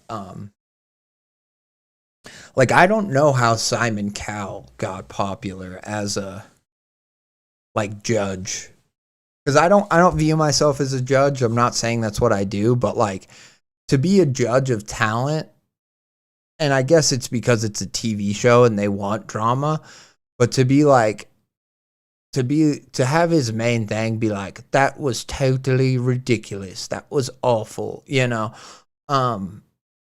I just don't get how that helped anybody ever. I mean, I guess maybe he was just somebody in the industry who knew if people had it or they didn't, and so that's how he got popular. But yeah, I never. I always thought that, you know, you catch more flies with honey, as they say, and it's more helpful for everyone to just be honest, but be constructive, you know, about it. Seems to be the way that works best for me, you know. At least that's the way I see it. Okay, so Danny says, I'm down for a stroll below the boardwalk. The boardwalk story is still going. Yeah, well, there's like 7 parts to it, and that's kind of why I still have kept it in my descriptions, is because I've wanted to read more of it, and I haven't even read part 3 yet. So let's get into it. We'll read part 3. I'll give a swift kind of recap of what I remember about parts 1 and 2, and we'll get into it. So, long story, hopefully short. We've got our main character works on a kind of decrepit boardwalk. It's out of season. It's about to close for the winter. He works in a record shop on the boardwalk. He's a music aficionado. He leaves out the record store, closes early because nobody's in it, and he sees the boardwalk guy that people call Bane or Hulk or something like that, who is he's kind of like the teddy bear homeless guy that if you get to know him, he's really a nice guy, but a lot of people are scared of him. And our main character stops and buys a piece of pizza and like kind of talks and flirts with the girl at the pizza place, and then gives him the pizza and talks to our homeless teddy bear guy, and the guy's like, yeah, I'm gonna do it, I'm gonna get sober, here's a picture of me and my daughter, I'm gonna go visit her, I'm gonna see her finally after I'm gonna reunite with her after so many years. And our main character, kind of almost in a I don't want to say naive way, but he's really like, oh, that's great, and he's really happy for him. And then at the end, he's like, oh, like, Bane, I always forgot what's your name? And he's like, it doesn't really matter. And then our character stumbles before he's walking into the bar to meet the cute pizza girl for drinks. He sees under the boardwalk like an eye, like a cosmic Lovecraftian eyeball. And he's like, oh, what the hell? And then, and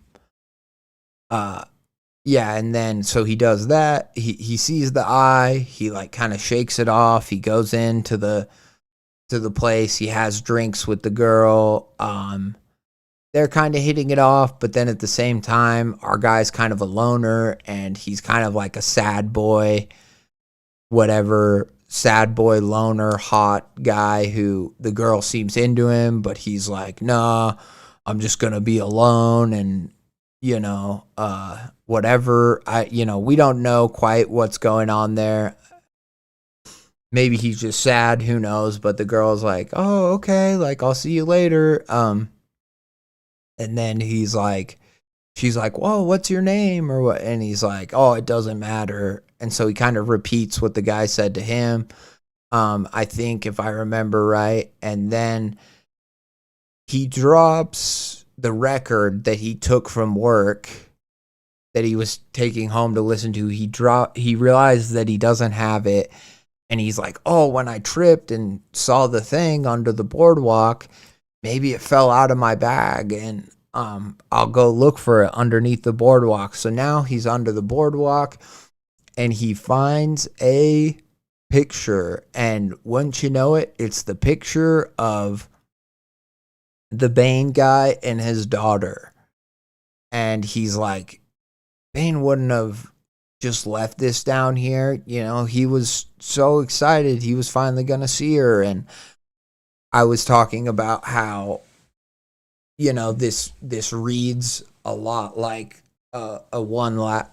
like, at least as far as the Bane part of the story goes, this reads like a one last hurrah, one last hit sort of a story where a lot of addicts have, where they're gonna get clean, they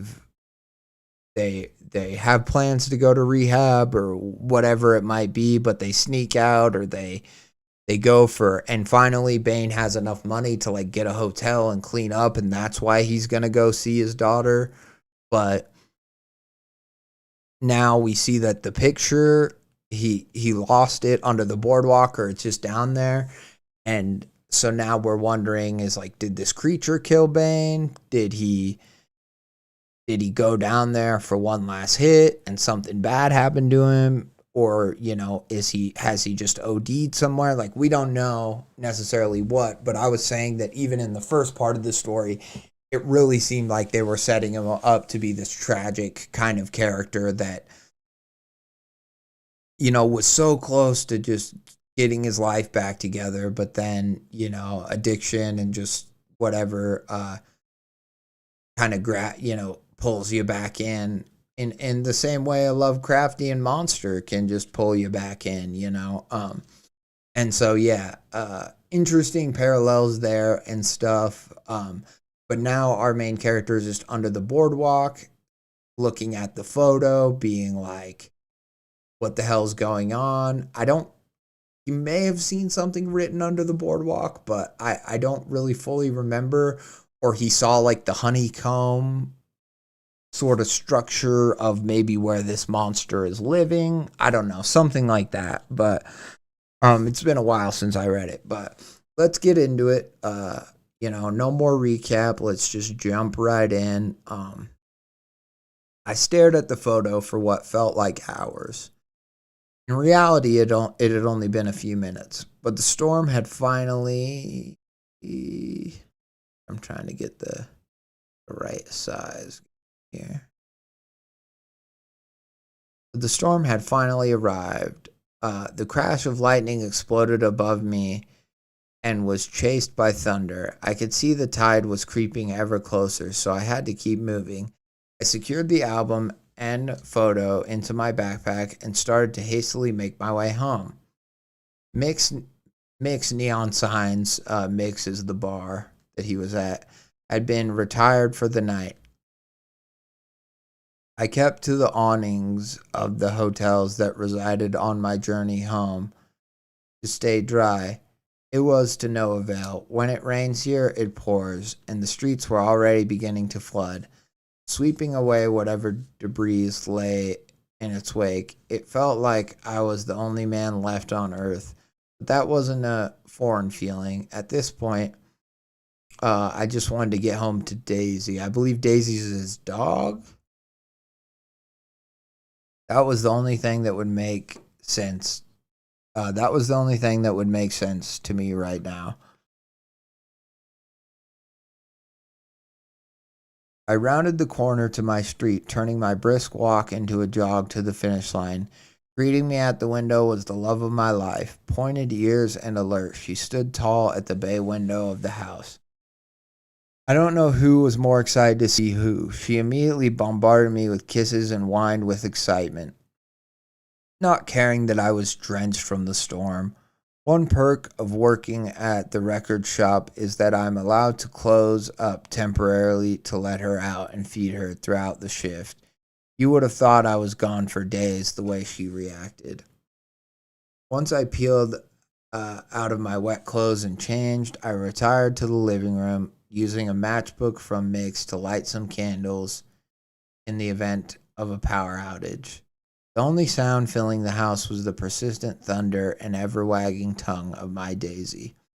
I sat on the couch with her and took a much needed deep breath. I looked around the house. Everything was still grounded. They say you can never go home again, but I never fail to feel transported in time when I'm here. Nothing has changed in 15 years, almost like waking up in a Polaroid every day. After all, Dad didn't like change, and any disturbing of this place would feel like a tarnishing. He even had a picture I drew when I was 7 on the fridge. It was me with a mighty sword slaying a giant creature I conjured up from my imagination. I played far too much Zelda for my own good then.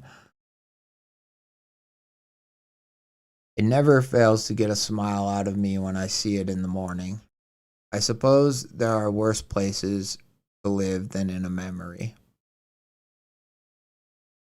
The silence of this tomb was becoming ear-splitting, and my mind began to wander to places I wished not to visit. I resolved to finish something I had started earlier. I placed the photo of Bane and his daughter on the kitchen table. The weather should be clear in the morning. I would take Daisy for a walk to the eagle nest first thing and hopefully return it to him. I looked up the bus schedule, and first bus was due at 7:15.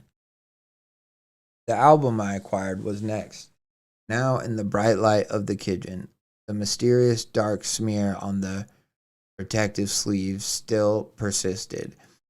It must have been a product of the moonlight in which I discovered it, but it was much bigger than I remembered. The color was different. The shade was much more vibrant? I know what you're thinking. How can black be vibrant?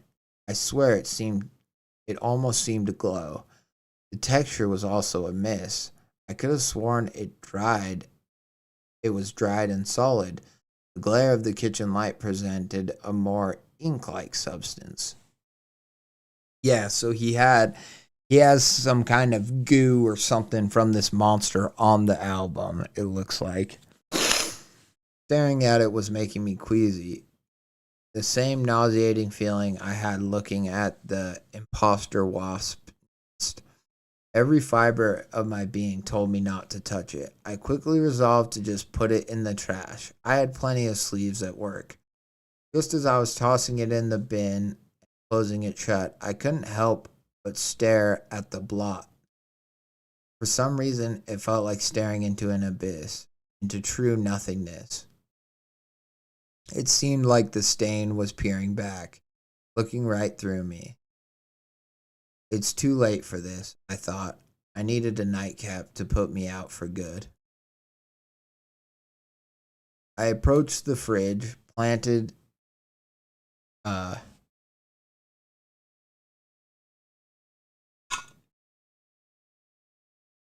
the freezer was a bottle of Old Reliable. Nestled next door were a few assorted spirits that hadn't been touched since the previous owner was around. Cherry vodka, maybe? Maybe I'd change it up. I retrieved some ice cube and made my way to the living room with the record. Tucked into the corner was a vintage stereo cabinet, family heirloom. A collection of records resided next door. I contributed my newest addition. With that, I dropped the needle as the roar of guitars ripped out through the speakers. I sipped my drink and perused the collection of music. Some of these albums have been here 50 years, dating back to my grandmother. She was a young lady when the world first met Elvis, the King. That was the genesis of the hereditary love of music in my family. I slid an LP out of its crypt, The Flamingos. Haven't pulled this one before. Just as I was expecting it, I heard a faint bark. I peered down the dark hallway to see the shape of Daisy seated politely at the door. It was Dad's room. I usually kept it closed. I walked down to meet her, petting the top of her head. I know, baby. I miss him too. I did something out of character and opened the door. Daisy, without a beat, found her way to the still-made bed. I sat down next to her and rubbed her belly. I could feel the bass from the record through my walls. I glanced over to see the closet door cracked open, almost as if done on purpose. I opened it to be immediately drawn to a shoebox on the floor. I unearthed it to find was an archive of ticket stubs. The overwhelming majority were from one place, the Spectrum, Philadelphia, PA.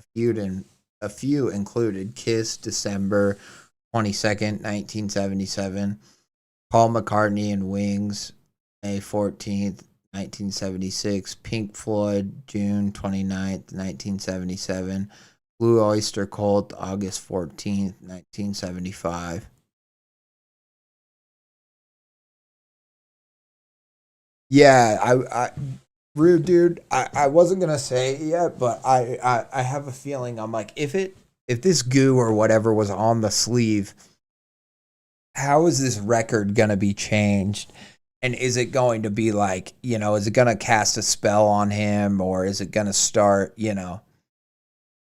something, that's kind of what I was thinking, is that it's going to infect the music somehow, because this story has been so music focused.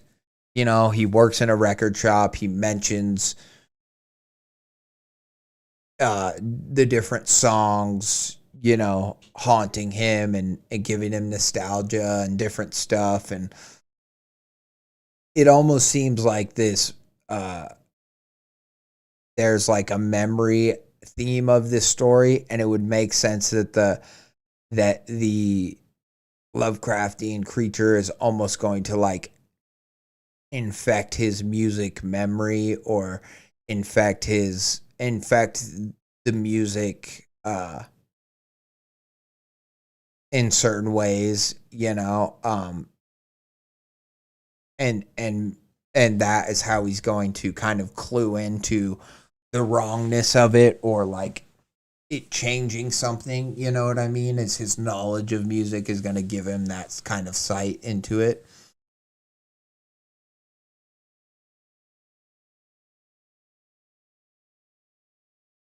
See, and now he's just flipped. See, that's really smart. That's another touch I like, is the whole idea of the record flip, right?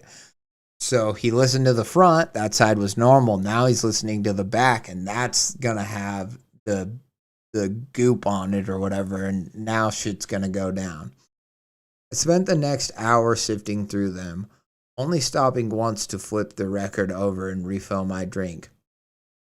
The kitchen window was cracked open, and the wild winds of the storm violently blew some loose cooking utensils onto the kitchen floor. As I closed it, I could still hear the creaking bones of this old house coming to life. Those noises were practically a lullaby for me at this point. I returned to the room, and just as I was getting too tired to continue, I found the one that eluded me. Rolling Stones, November 17th, 2006, Atlantic City. I was only 4 years old. Wow, I can vaguely remember bits of it. My main memory of the night was sitting on his shoulders for the majority of the night, feeling larger than life. I recall trying to catch the lights from the stage with my hand as they danced around the arena. Just as I was in the trenches of that memory, a sudden skip in the music. Just as the record was in the midst of a song I was most intrigued by, Harvester of Eyes. The antique stereo began to falter. These older models tend to do this, creating an almost hypnotic trance with the music. Returning the ticket stubs, I relieved the vinyl of its duties for the evening. There, I decided to give my grandmother the stage.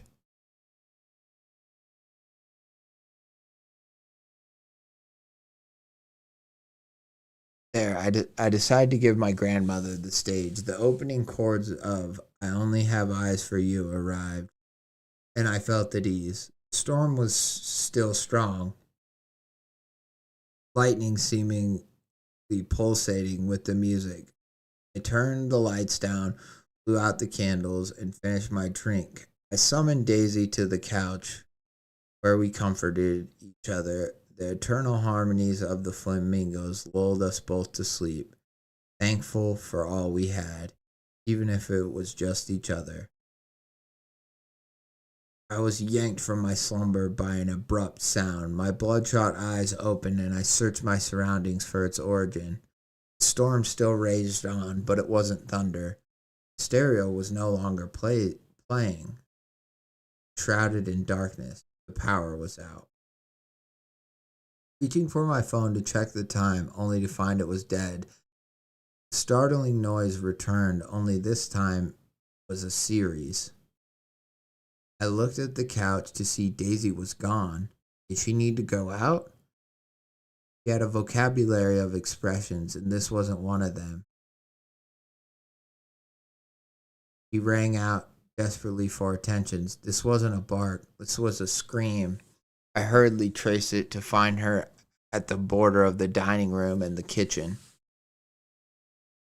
She wasn't sat, she was crouched forward, with the fur of her nape standing straight up. I could only make her figure out with each flash of lightning.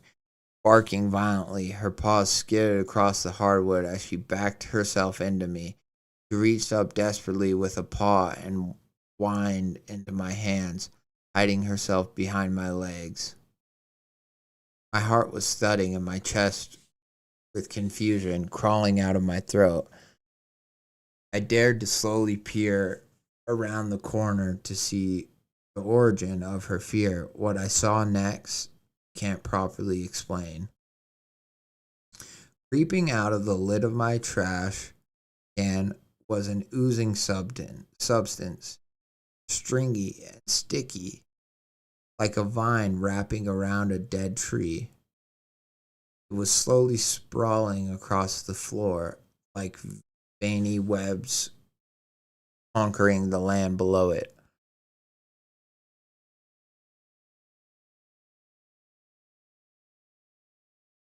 The only identifiable property of it was the color.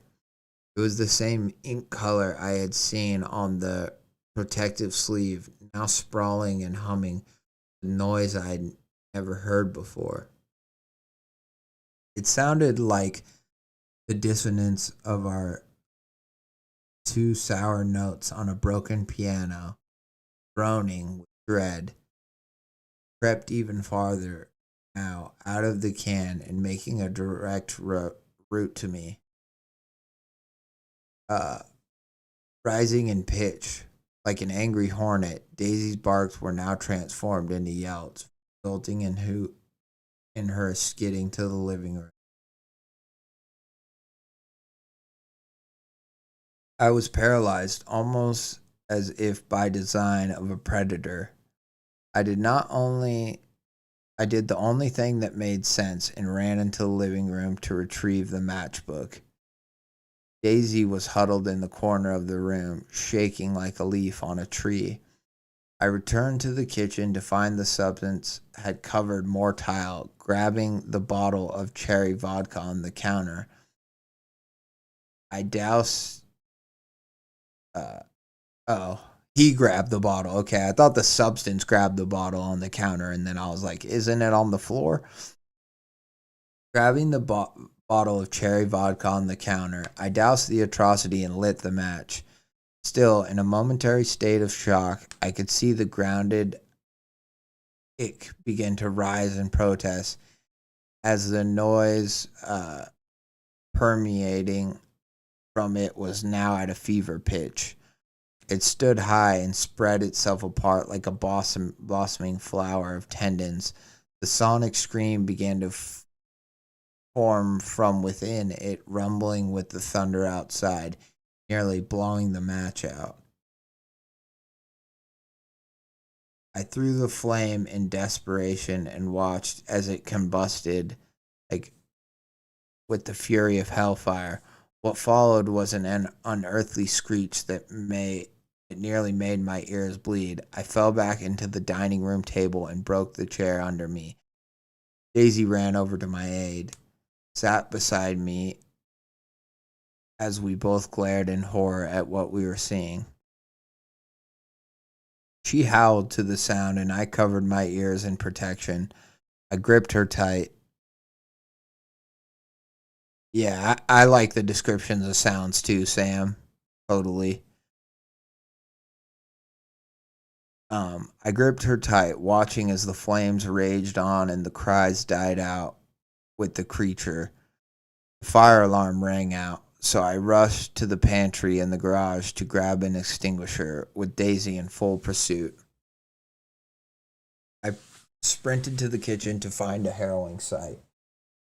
A trail of ash and a coat of clear slime led underneath my back door, desperately squeezed through the cracks to escape.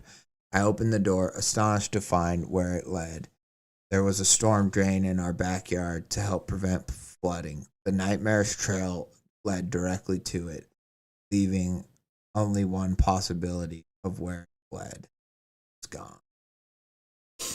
That was fucking awesome. Not only was it like great descriptions of like the sound and the dog howling and the thunder crashing, and all that stuff, it led it led me to believe like there's sonic elements to this creature, but there's also, it's also just like this weird kind of symbiote black goo that's like alive, kind of like a Venom type thing, if you've seen those movies. And but the way he describes it as like glowing but black, obviously, is very cool. And that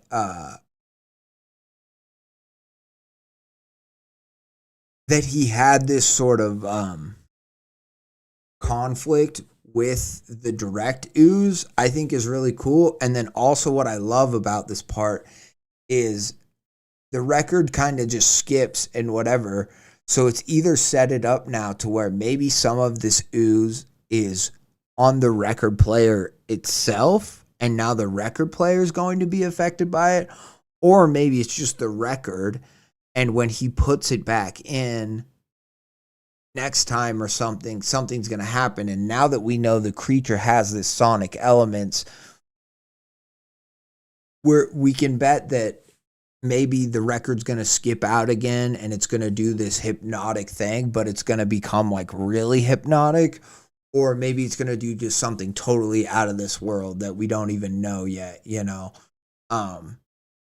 and it goes that way for either the record player or the record itself, right? And now we've got great parts in the great elements in the next part that we can wonder about, in addition to just whatever is going on with the goo that was in his house and the bigger part of the monster under the boardwalk, right? Or the honeycomb, so to speak, in that thing. It's like, we don't know. It could be, this all could be one monster. It could all be like a hive mind symbiote thing that's all one thing. Or it could be, this could be like an offshoot monster that's like the smaller monster, and really there's a bigger, more horrifying, like Lovecraftian entity that like the honeycombs are just a product of, you know what I mean? And that's really cool. I'm vibing with it.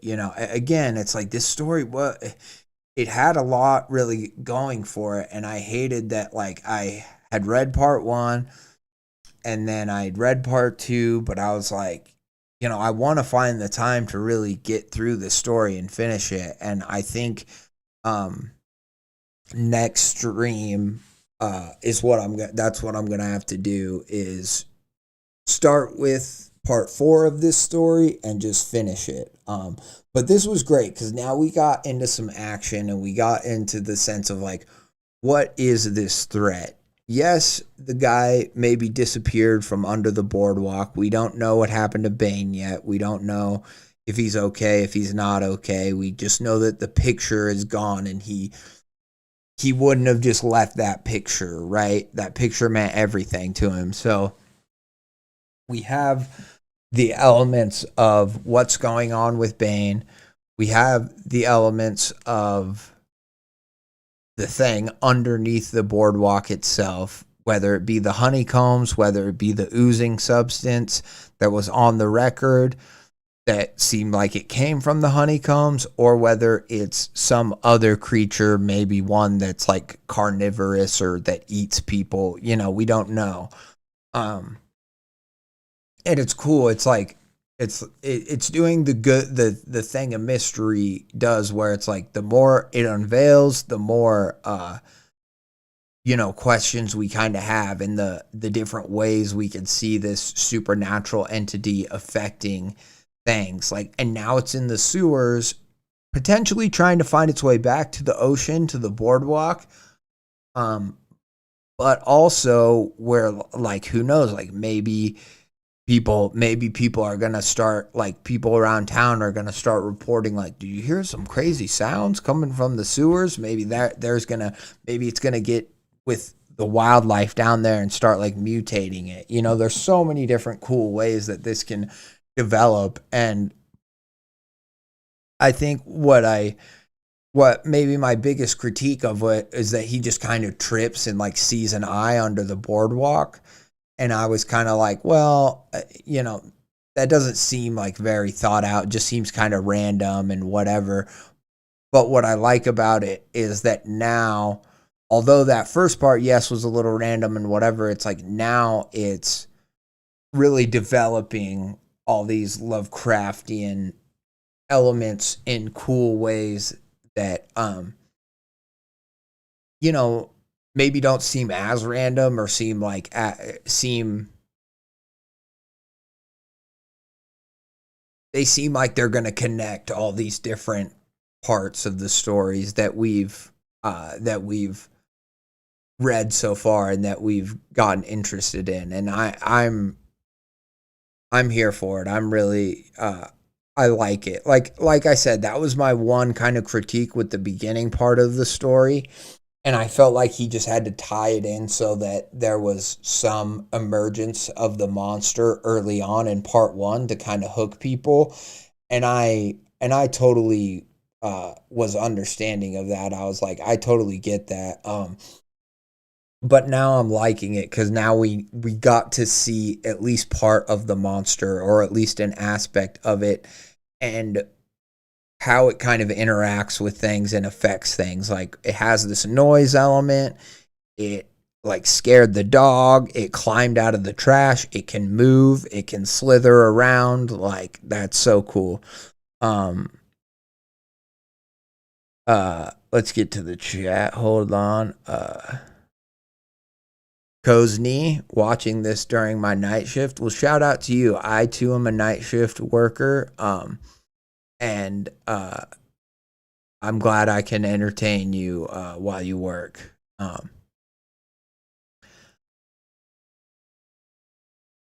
Yes. Okay. I see what you mean. Sounds are vibrations, and when it's vibrating, it could have some visual effect. The vibrant black. Yeah, and that's kind of what I took him to mean by the glowing black, is that what he was seeing was like on a microscopic level, that it was alive, that it was moving, but he didn't really know how to describe it other than it's like it's black, but it's glowing, which to me made total sense, right? And so I was kind of expecting from that. I was expecting it to move in some respects, whether it just be the ooze, or I was expecting maybe because it was just in the trash, it was going to like infect the trash and some sort of a trash monster was going to be born out of it. I didn't know. But either way, it was very cool visuals.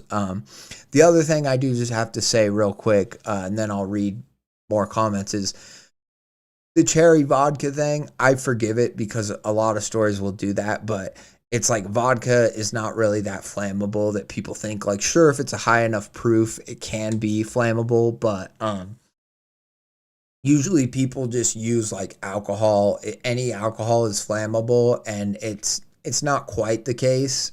It can be, but typically not flavored vodka isn't going to be flammable. But I don't really hold that against the story. That's just like a little note where he could just change it to like Bacardi 151. He could be like, I work on, by the sea. I love rum, and so I have Bacardi 151, in the freezer. And it doesn't really affect like the story at all. And then Rude Dude says, I'm also still very curious about the shape of this creature, but I think that might be the point. It leans more into the sound of the creature rather than its physical form. Yeah, right. Well, and if it's a goo that can slide under the door, I mean, at that point you could argue that at least as far as the goo creature goes, because they might be two separate creatures, right? The boardwalk one and the goo. But as far as the goo goes, it does seem like it can kind of shapeshift, right? Or at least, like some parts it was talking about like the tenuous, like flower almost elements of it. So it can look like a lot of things, and that's why I kind of just think like symbiote from Venom is because it can kind of, when it is just in that form, it's like, and it's constantly like vibrating and twisting and, oozing and retracting and doing all that stuff. So, yeah, Rude Dude, I agree. I think that the Lord comes from because the sounds are so weird that your brain is just trying to figure out what could possibly make that sound. Okay, I see. Yeah. Yeah, that the allure comes from that your brain is just trying to figure out what could possibly be making that sound. Yeah, that's where the cosmic element of it, the indescribable element, so to speak. It's not like he could describe the goo, right? It's a goo that's moving on the floor. Like that is in itself, I mean, it's unbelievable, but it's not indescribable.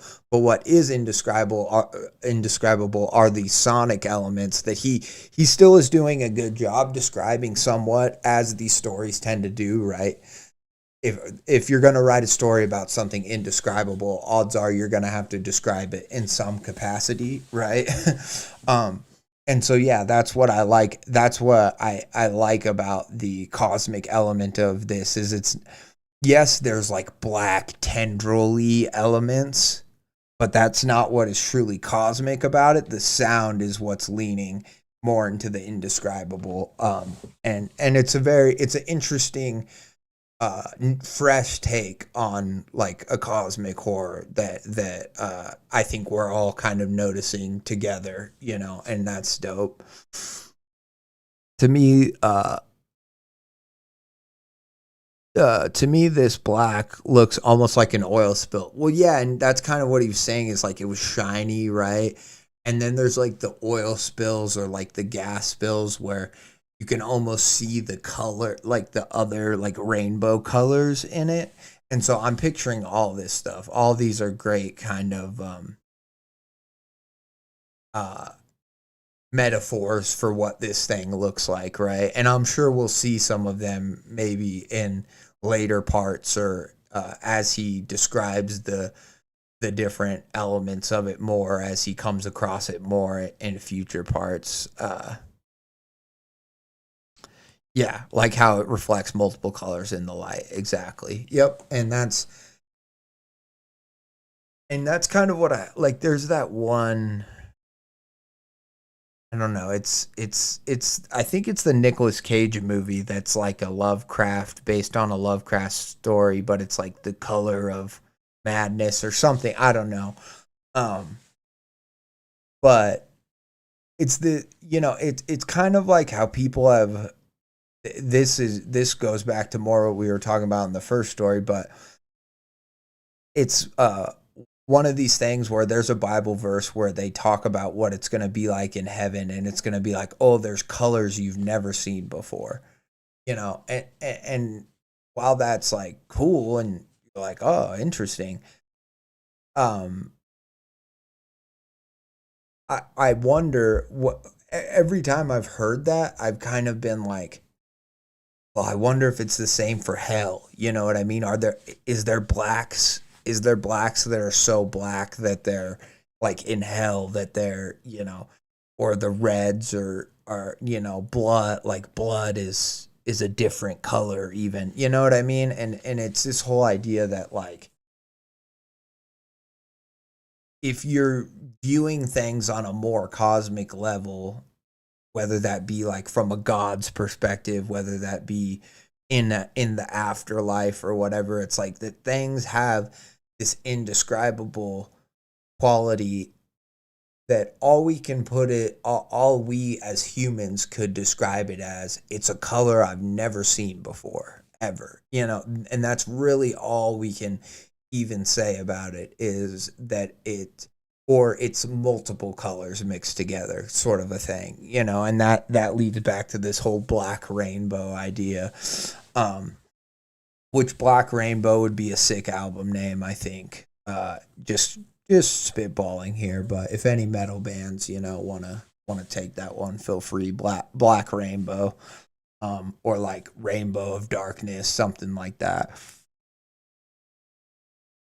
Yeah, I think it's called The Color from Space. Yeah, that's right. That's right. And I haven't seen it. I think I've added it to my list. I want to watch it, but I haven't actually seen it. But yeah, again, it's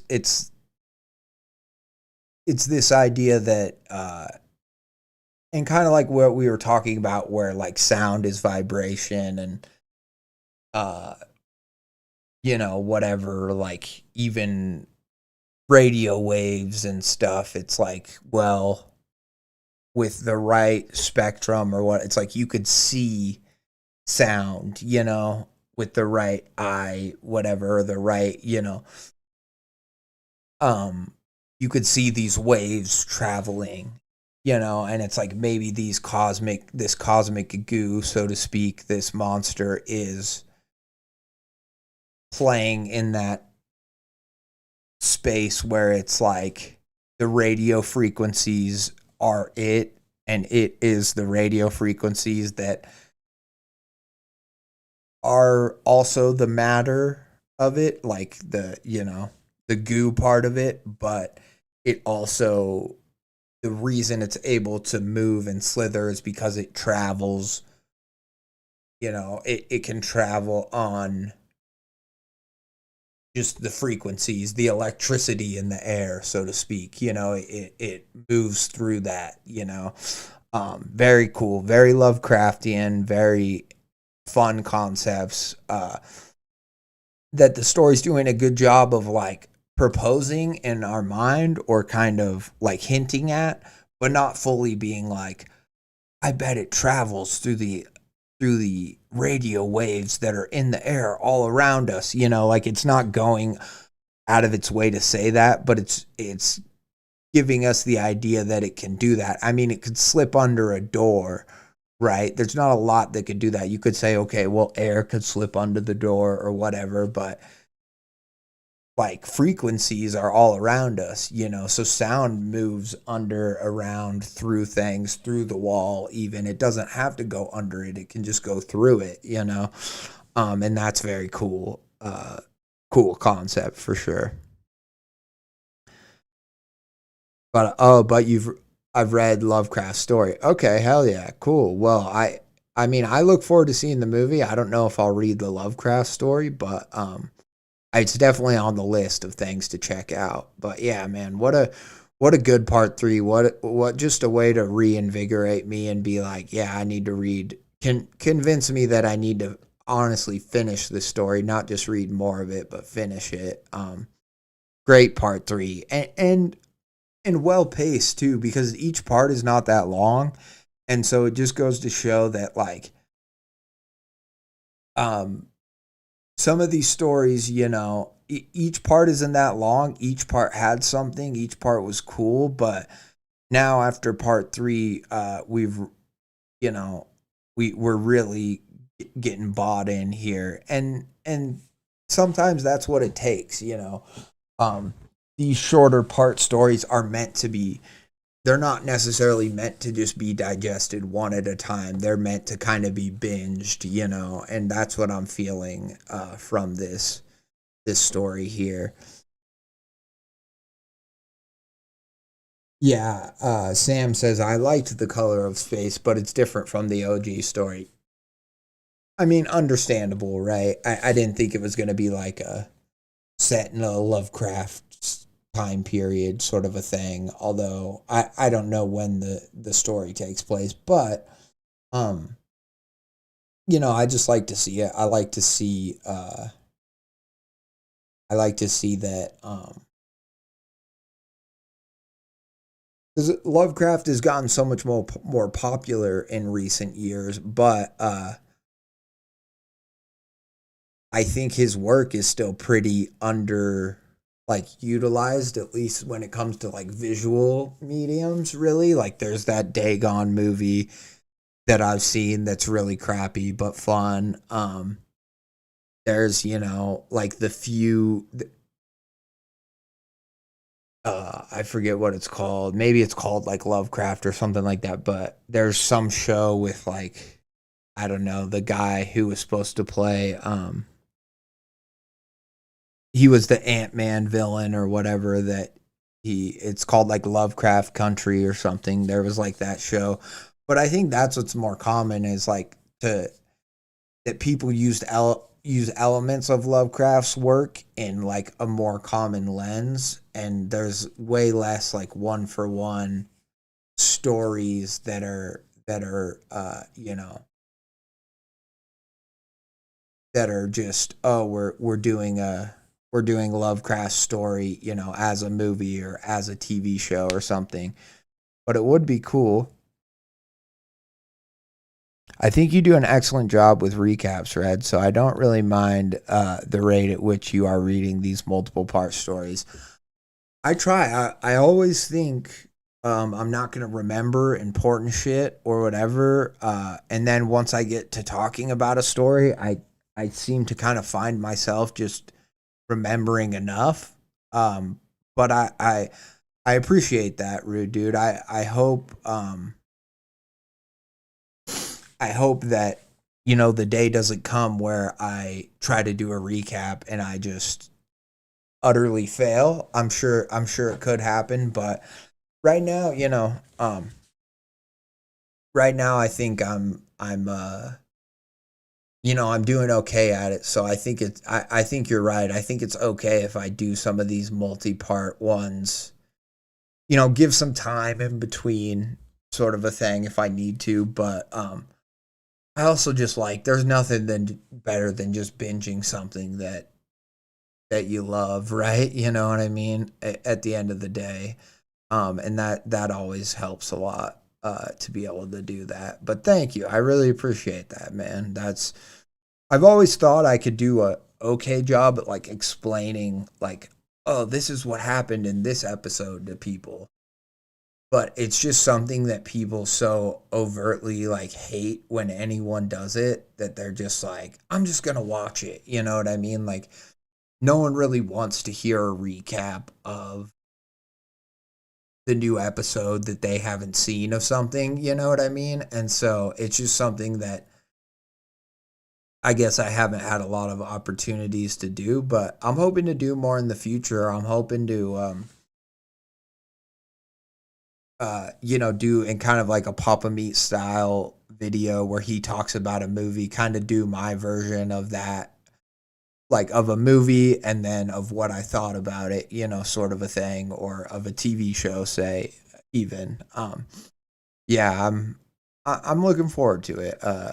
I hope I get to do more like recaps of visual media and then give my thoughts on it. I just haven't I haven't gotten to it yet.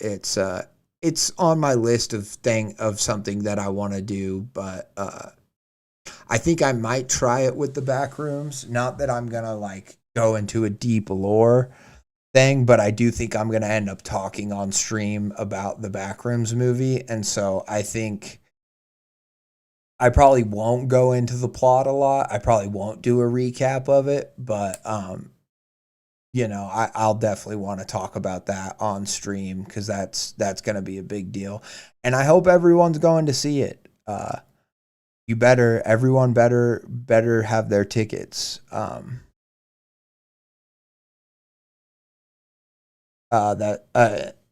then Danny says, yes, that show is so good. Sucks that it got canceled. Well, you're the first person that I've heard that watched it or liked it, and so now that it has, now I may have to check it out. Because yeah, I always saw it and I was like, this could be really interesting or good, but I just knew nothing about it. And I knew that yeah, it would probably get canceled because that guy got like blacklisted. So I was like, oh, well, I probably won't watch it then. Don't worry too much. You do great. Would love to see you break down some Edgar Allan Poe stuff, especially based on your name.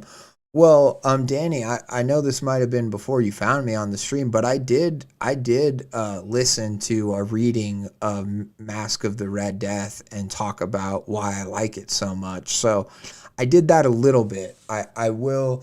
I think I will. I was planning on maybe when Halloween comes around. I think I may have done it for like my whatever stream, my 50th stream or whatever. I don't remember when I did it, but I was thinking that maybe when Halloween comes around this year, I was thinking of maybe doing like a Poe story every month, to start my streams out with or something like that. I don't know. There's a lot of ways I could tackle it or I could approach it, or it could be something that I just, although I don't know how to like edit videos or really, do that whole thing for YouTube. I was thinking about, well, what if I just made some videos that sit on my channel that just are me discussing Poe stories because of the name of my channel. And then if people want to get involved with, the current stuff, they can watch the live streams, but then that way my channel would just have something with videos. I've thought about that too. So I don't know. We'll see. You guys tell me what you think I should do because I love hearing your ideas. For the people who watch me the most, I want to do the stuff that you guys think I should do. You know what I mean? Yeah, my audience is not that big, which is fine. But ideally, like if I'm making you guys happy or doing stuff that you guys like, then that's only going to lead to more success, views, whatever in the future, because that's kind of what I've heard people say is like whether your community is big or small, if people are sticking around, ideally you're doing something right.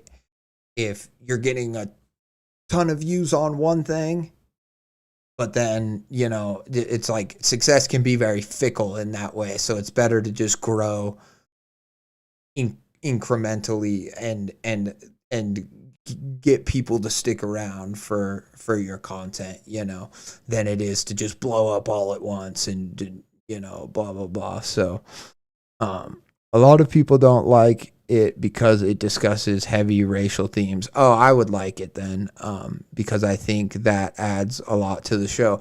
I love when shows don't shy away from that shit. I think it should, and I think it takes place in like the 50s, so it doesn't make sense that it wouldn't.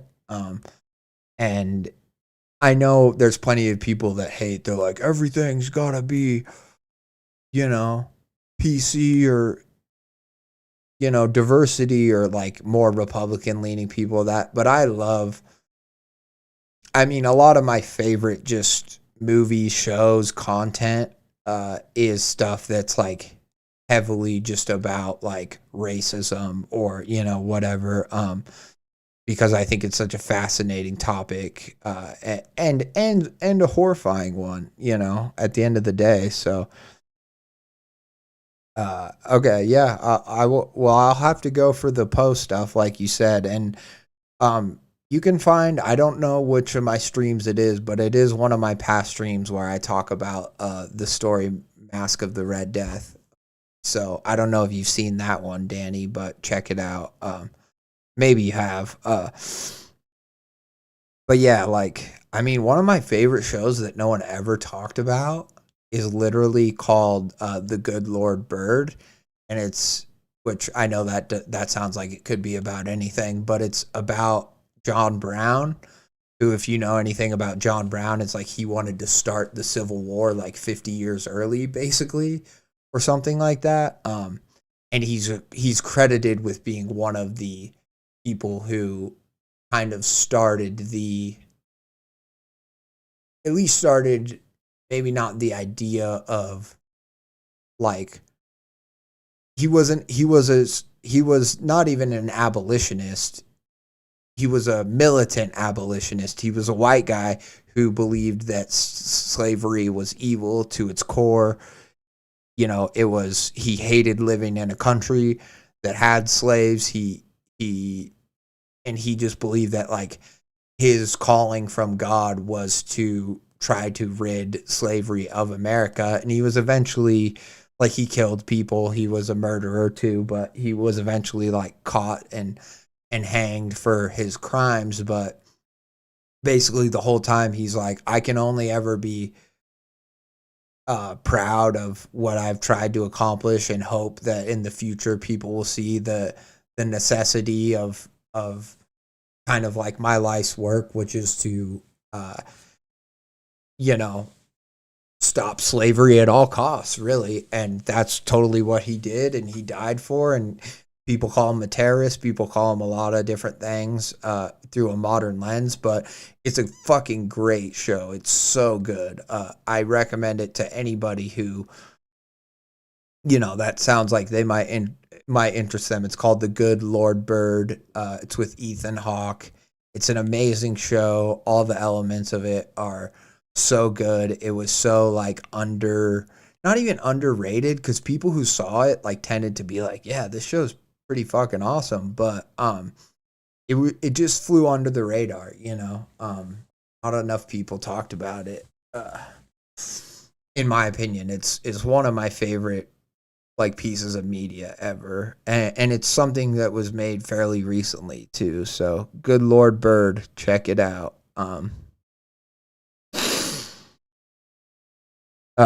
Rude dude, I'd like to see some Papa Meat style content from you. I'm kind of worried that without a script and editing, it would feel kind of like a schizophrenic rant than a YouTube video. Yeah, well, and that's my worry too, right? That's kind of why I haven't done it, is because if I just start recording and then be like, I'm going to talk about a movie with I would write down, like, bullet points or something. I'm not saying I wouldn't try to do some preparation, but I just don't know how it would work.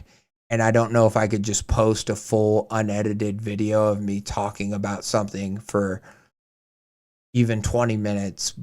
But if it's unedited, would people just hate it? Or I don't know. Like, podcasts are pretty much unedited a lot of the time. Not always, but, for the most part. And so it's like, I think if I was talking with somebody, it would be fine. I think, not that, I don't know. I don't know how it would work, but I'm willing to try. Which the schizophrenic rant, which is perfect for a live stream. LOL. Yeah, exactly. Different audiences, different things, right? you gotta find the balance in the medium that works for you, right?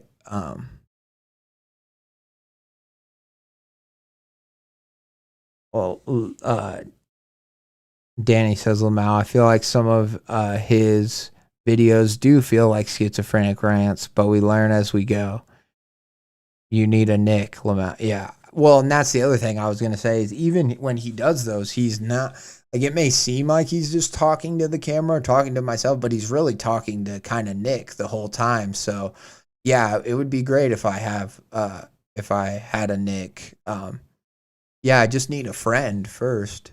I need a friend, and then eventually they'll become a Nick, right? No, I'm fucking around, but anyways, no, I could try it. I mean, I could try it a few ways, right? Like I could get on a Discord call. What up, Harvey? I could get on a Discord call with any one of you guys, with Rude Dude, with Harvey, with somebody, and we could chat about movies and kind of do it that way, or something like that. I could try to record a video while having somebody else to talk to. Who knows? But yeah, it would be fun. It's something that I definitely want to do. I just don't quite know how I want to go about doing it yet. But yeah, so in summation, well, not summation, but I will probably start the next stream with I found an old message from my brother. I'm an only child, part 1. And then I think after that, we will dive into There's Something Under the Boardwalk, and we will just read the next part or the next multiple parts of that. And that's kind of my plan for the next stream. Also, everybody go watch the Backrooms movie when it comes out, the 26th, I believe, of this month. I'll probably even be getting my tickets early because I know I'm going to see it, and I probably want to go see it like at least opening weekend, if not opening kind of night. But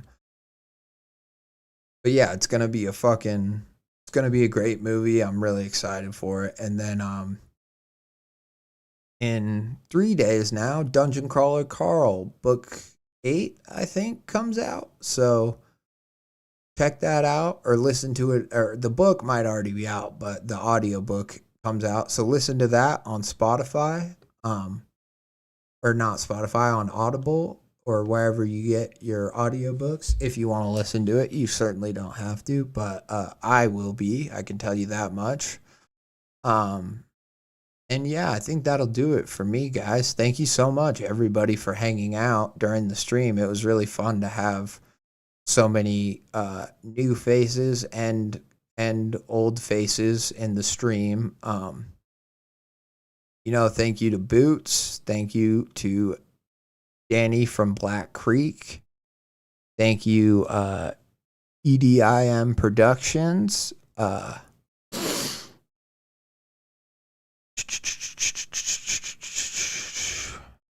There was one other new person I wanted to say.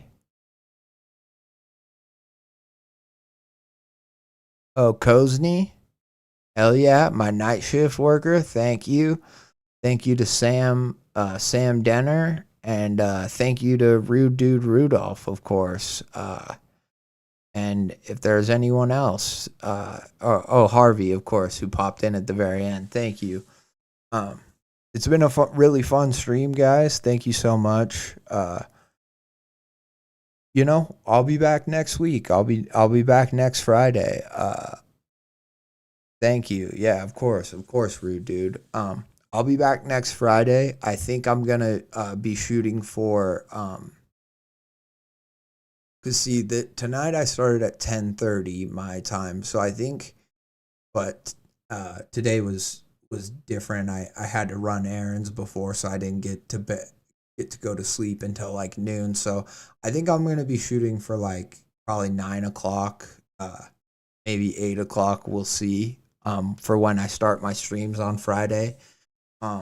So yeah, look forward to that because yeah, I've got that nailed down now to where Friday nights are gonna be just for reading spooky stories, creepypasta, Tales from the Creeps, on Friday night. So feel free to, stop by, put it in your calendar, do whatever you got to do. Because, yeah, we got some great stuff planned for next week.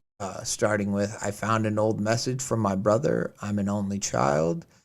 And then we're going to get into some more. There's something under the boardwalk. And we still got a good, 4 parts to the story. So there's quite a bit left. And I'm stoked for it. And who knows, then we might even have more time to read some other stuff. But it's been an awesome stream. Thank you everybody for tuning in. Friends and fiends, this has been another Red Death Mask stream. Peace out. Gotta do this because I feel like, oh fuck. Damn it.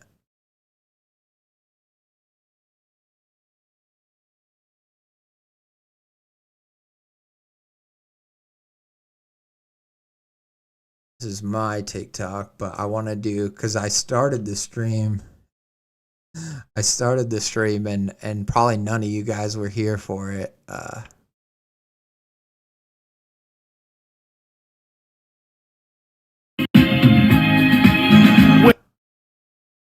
All his songs are the same though. I gotta find this one. Chinese girlfriend. Chinese girlfriend. Chinese girlfriend. Chinese girlfriend. Oh.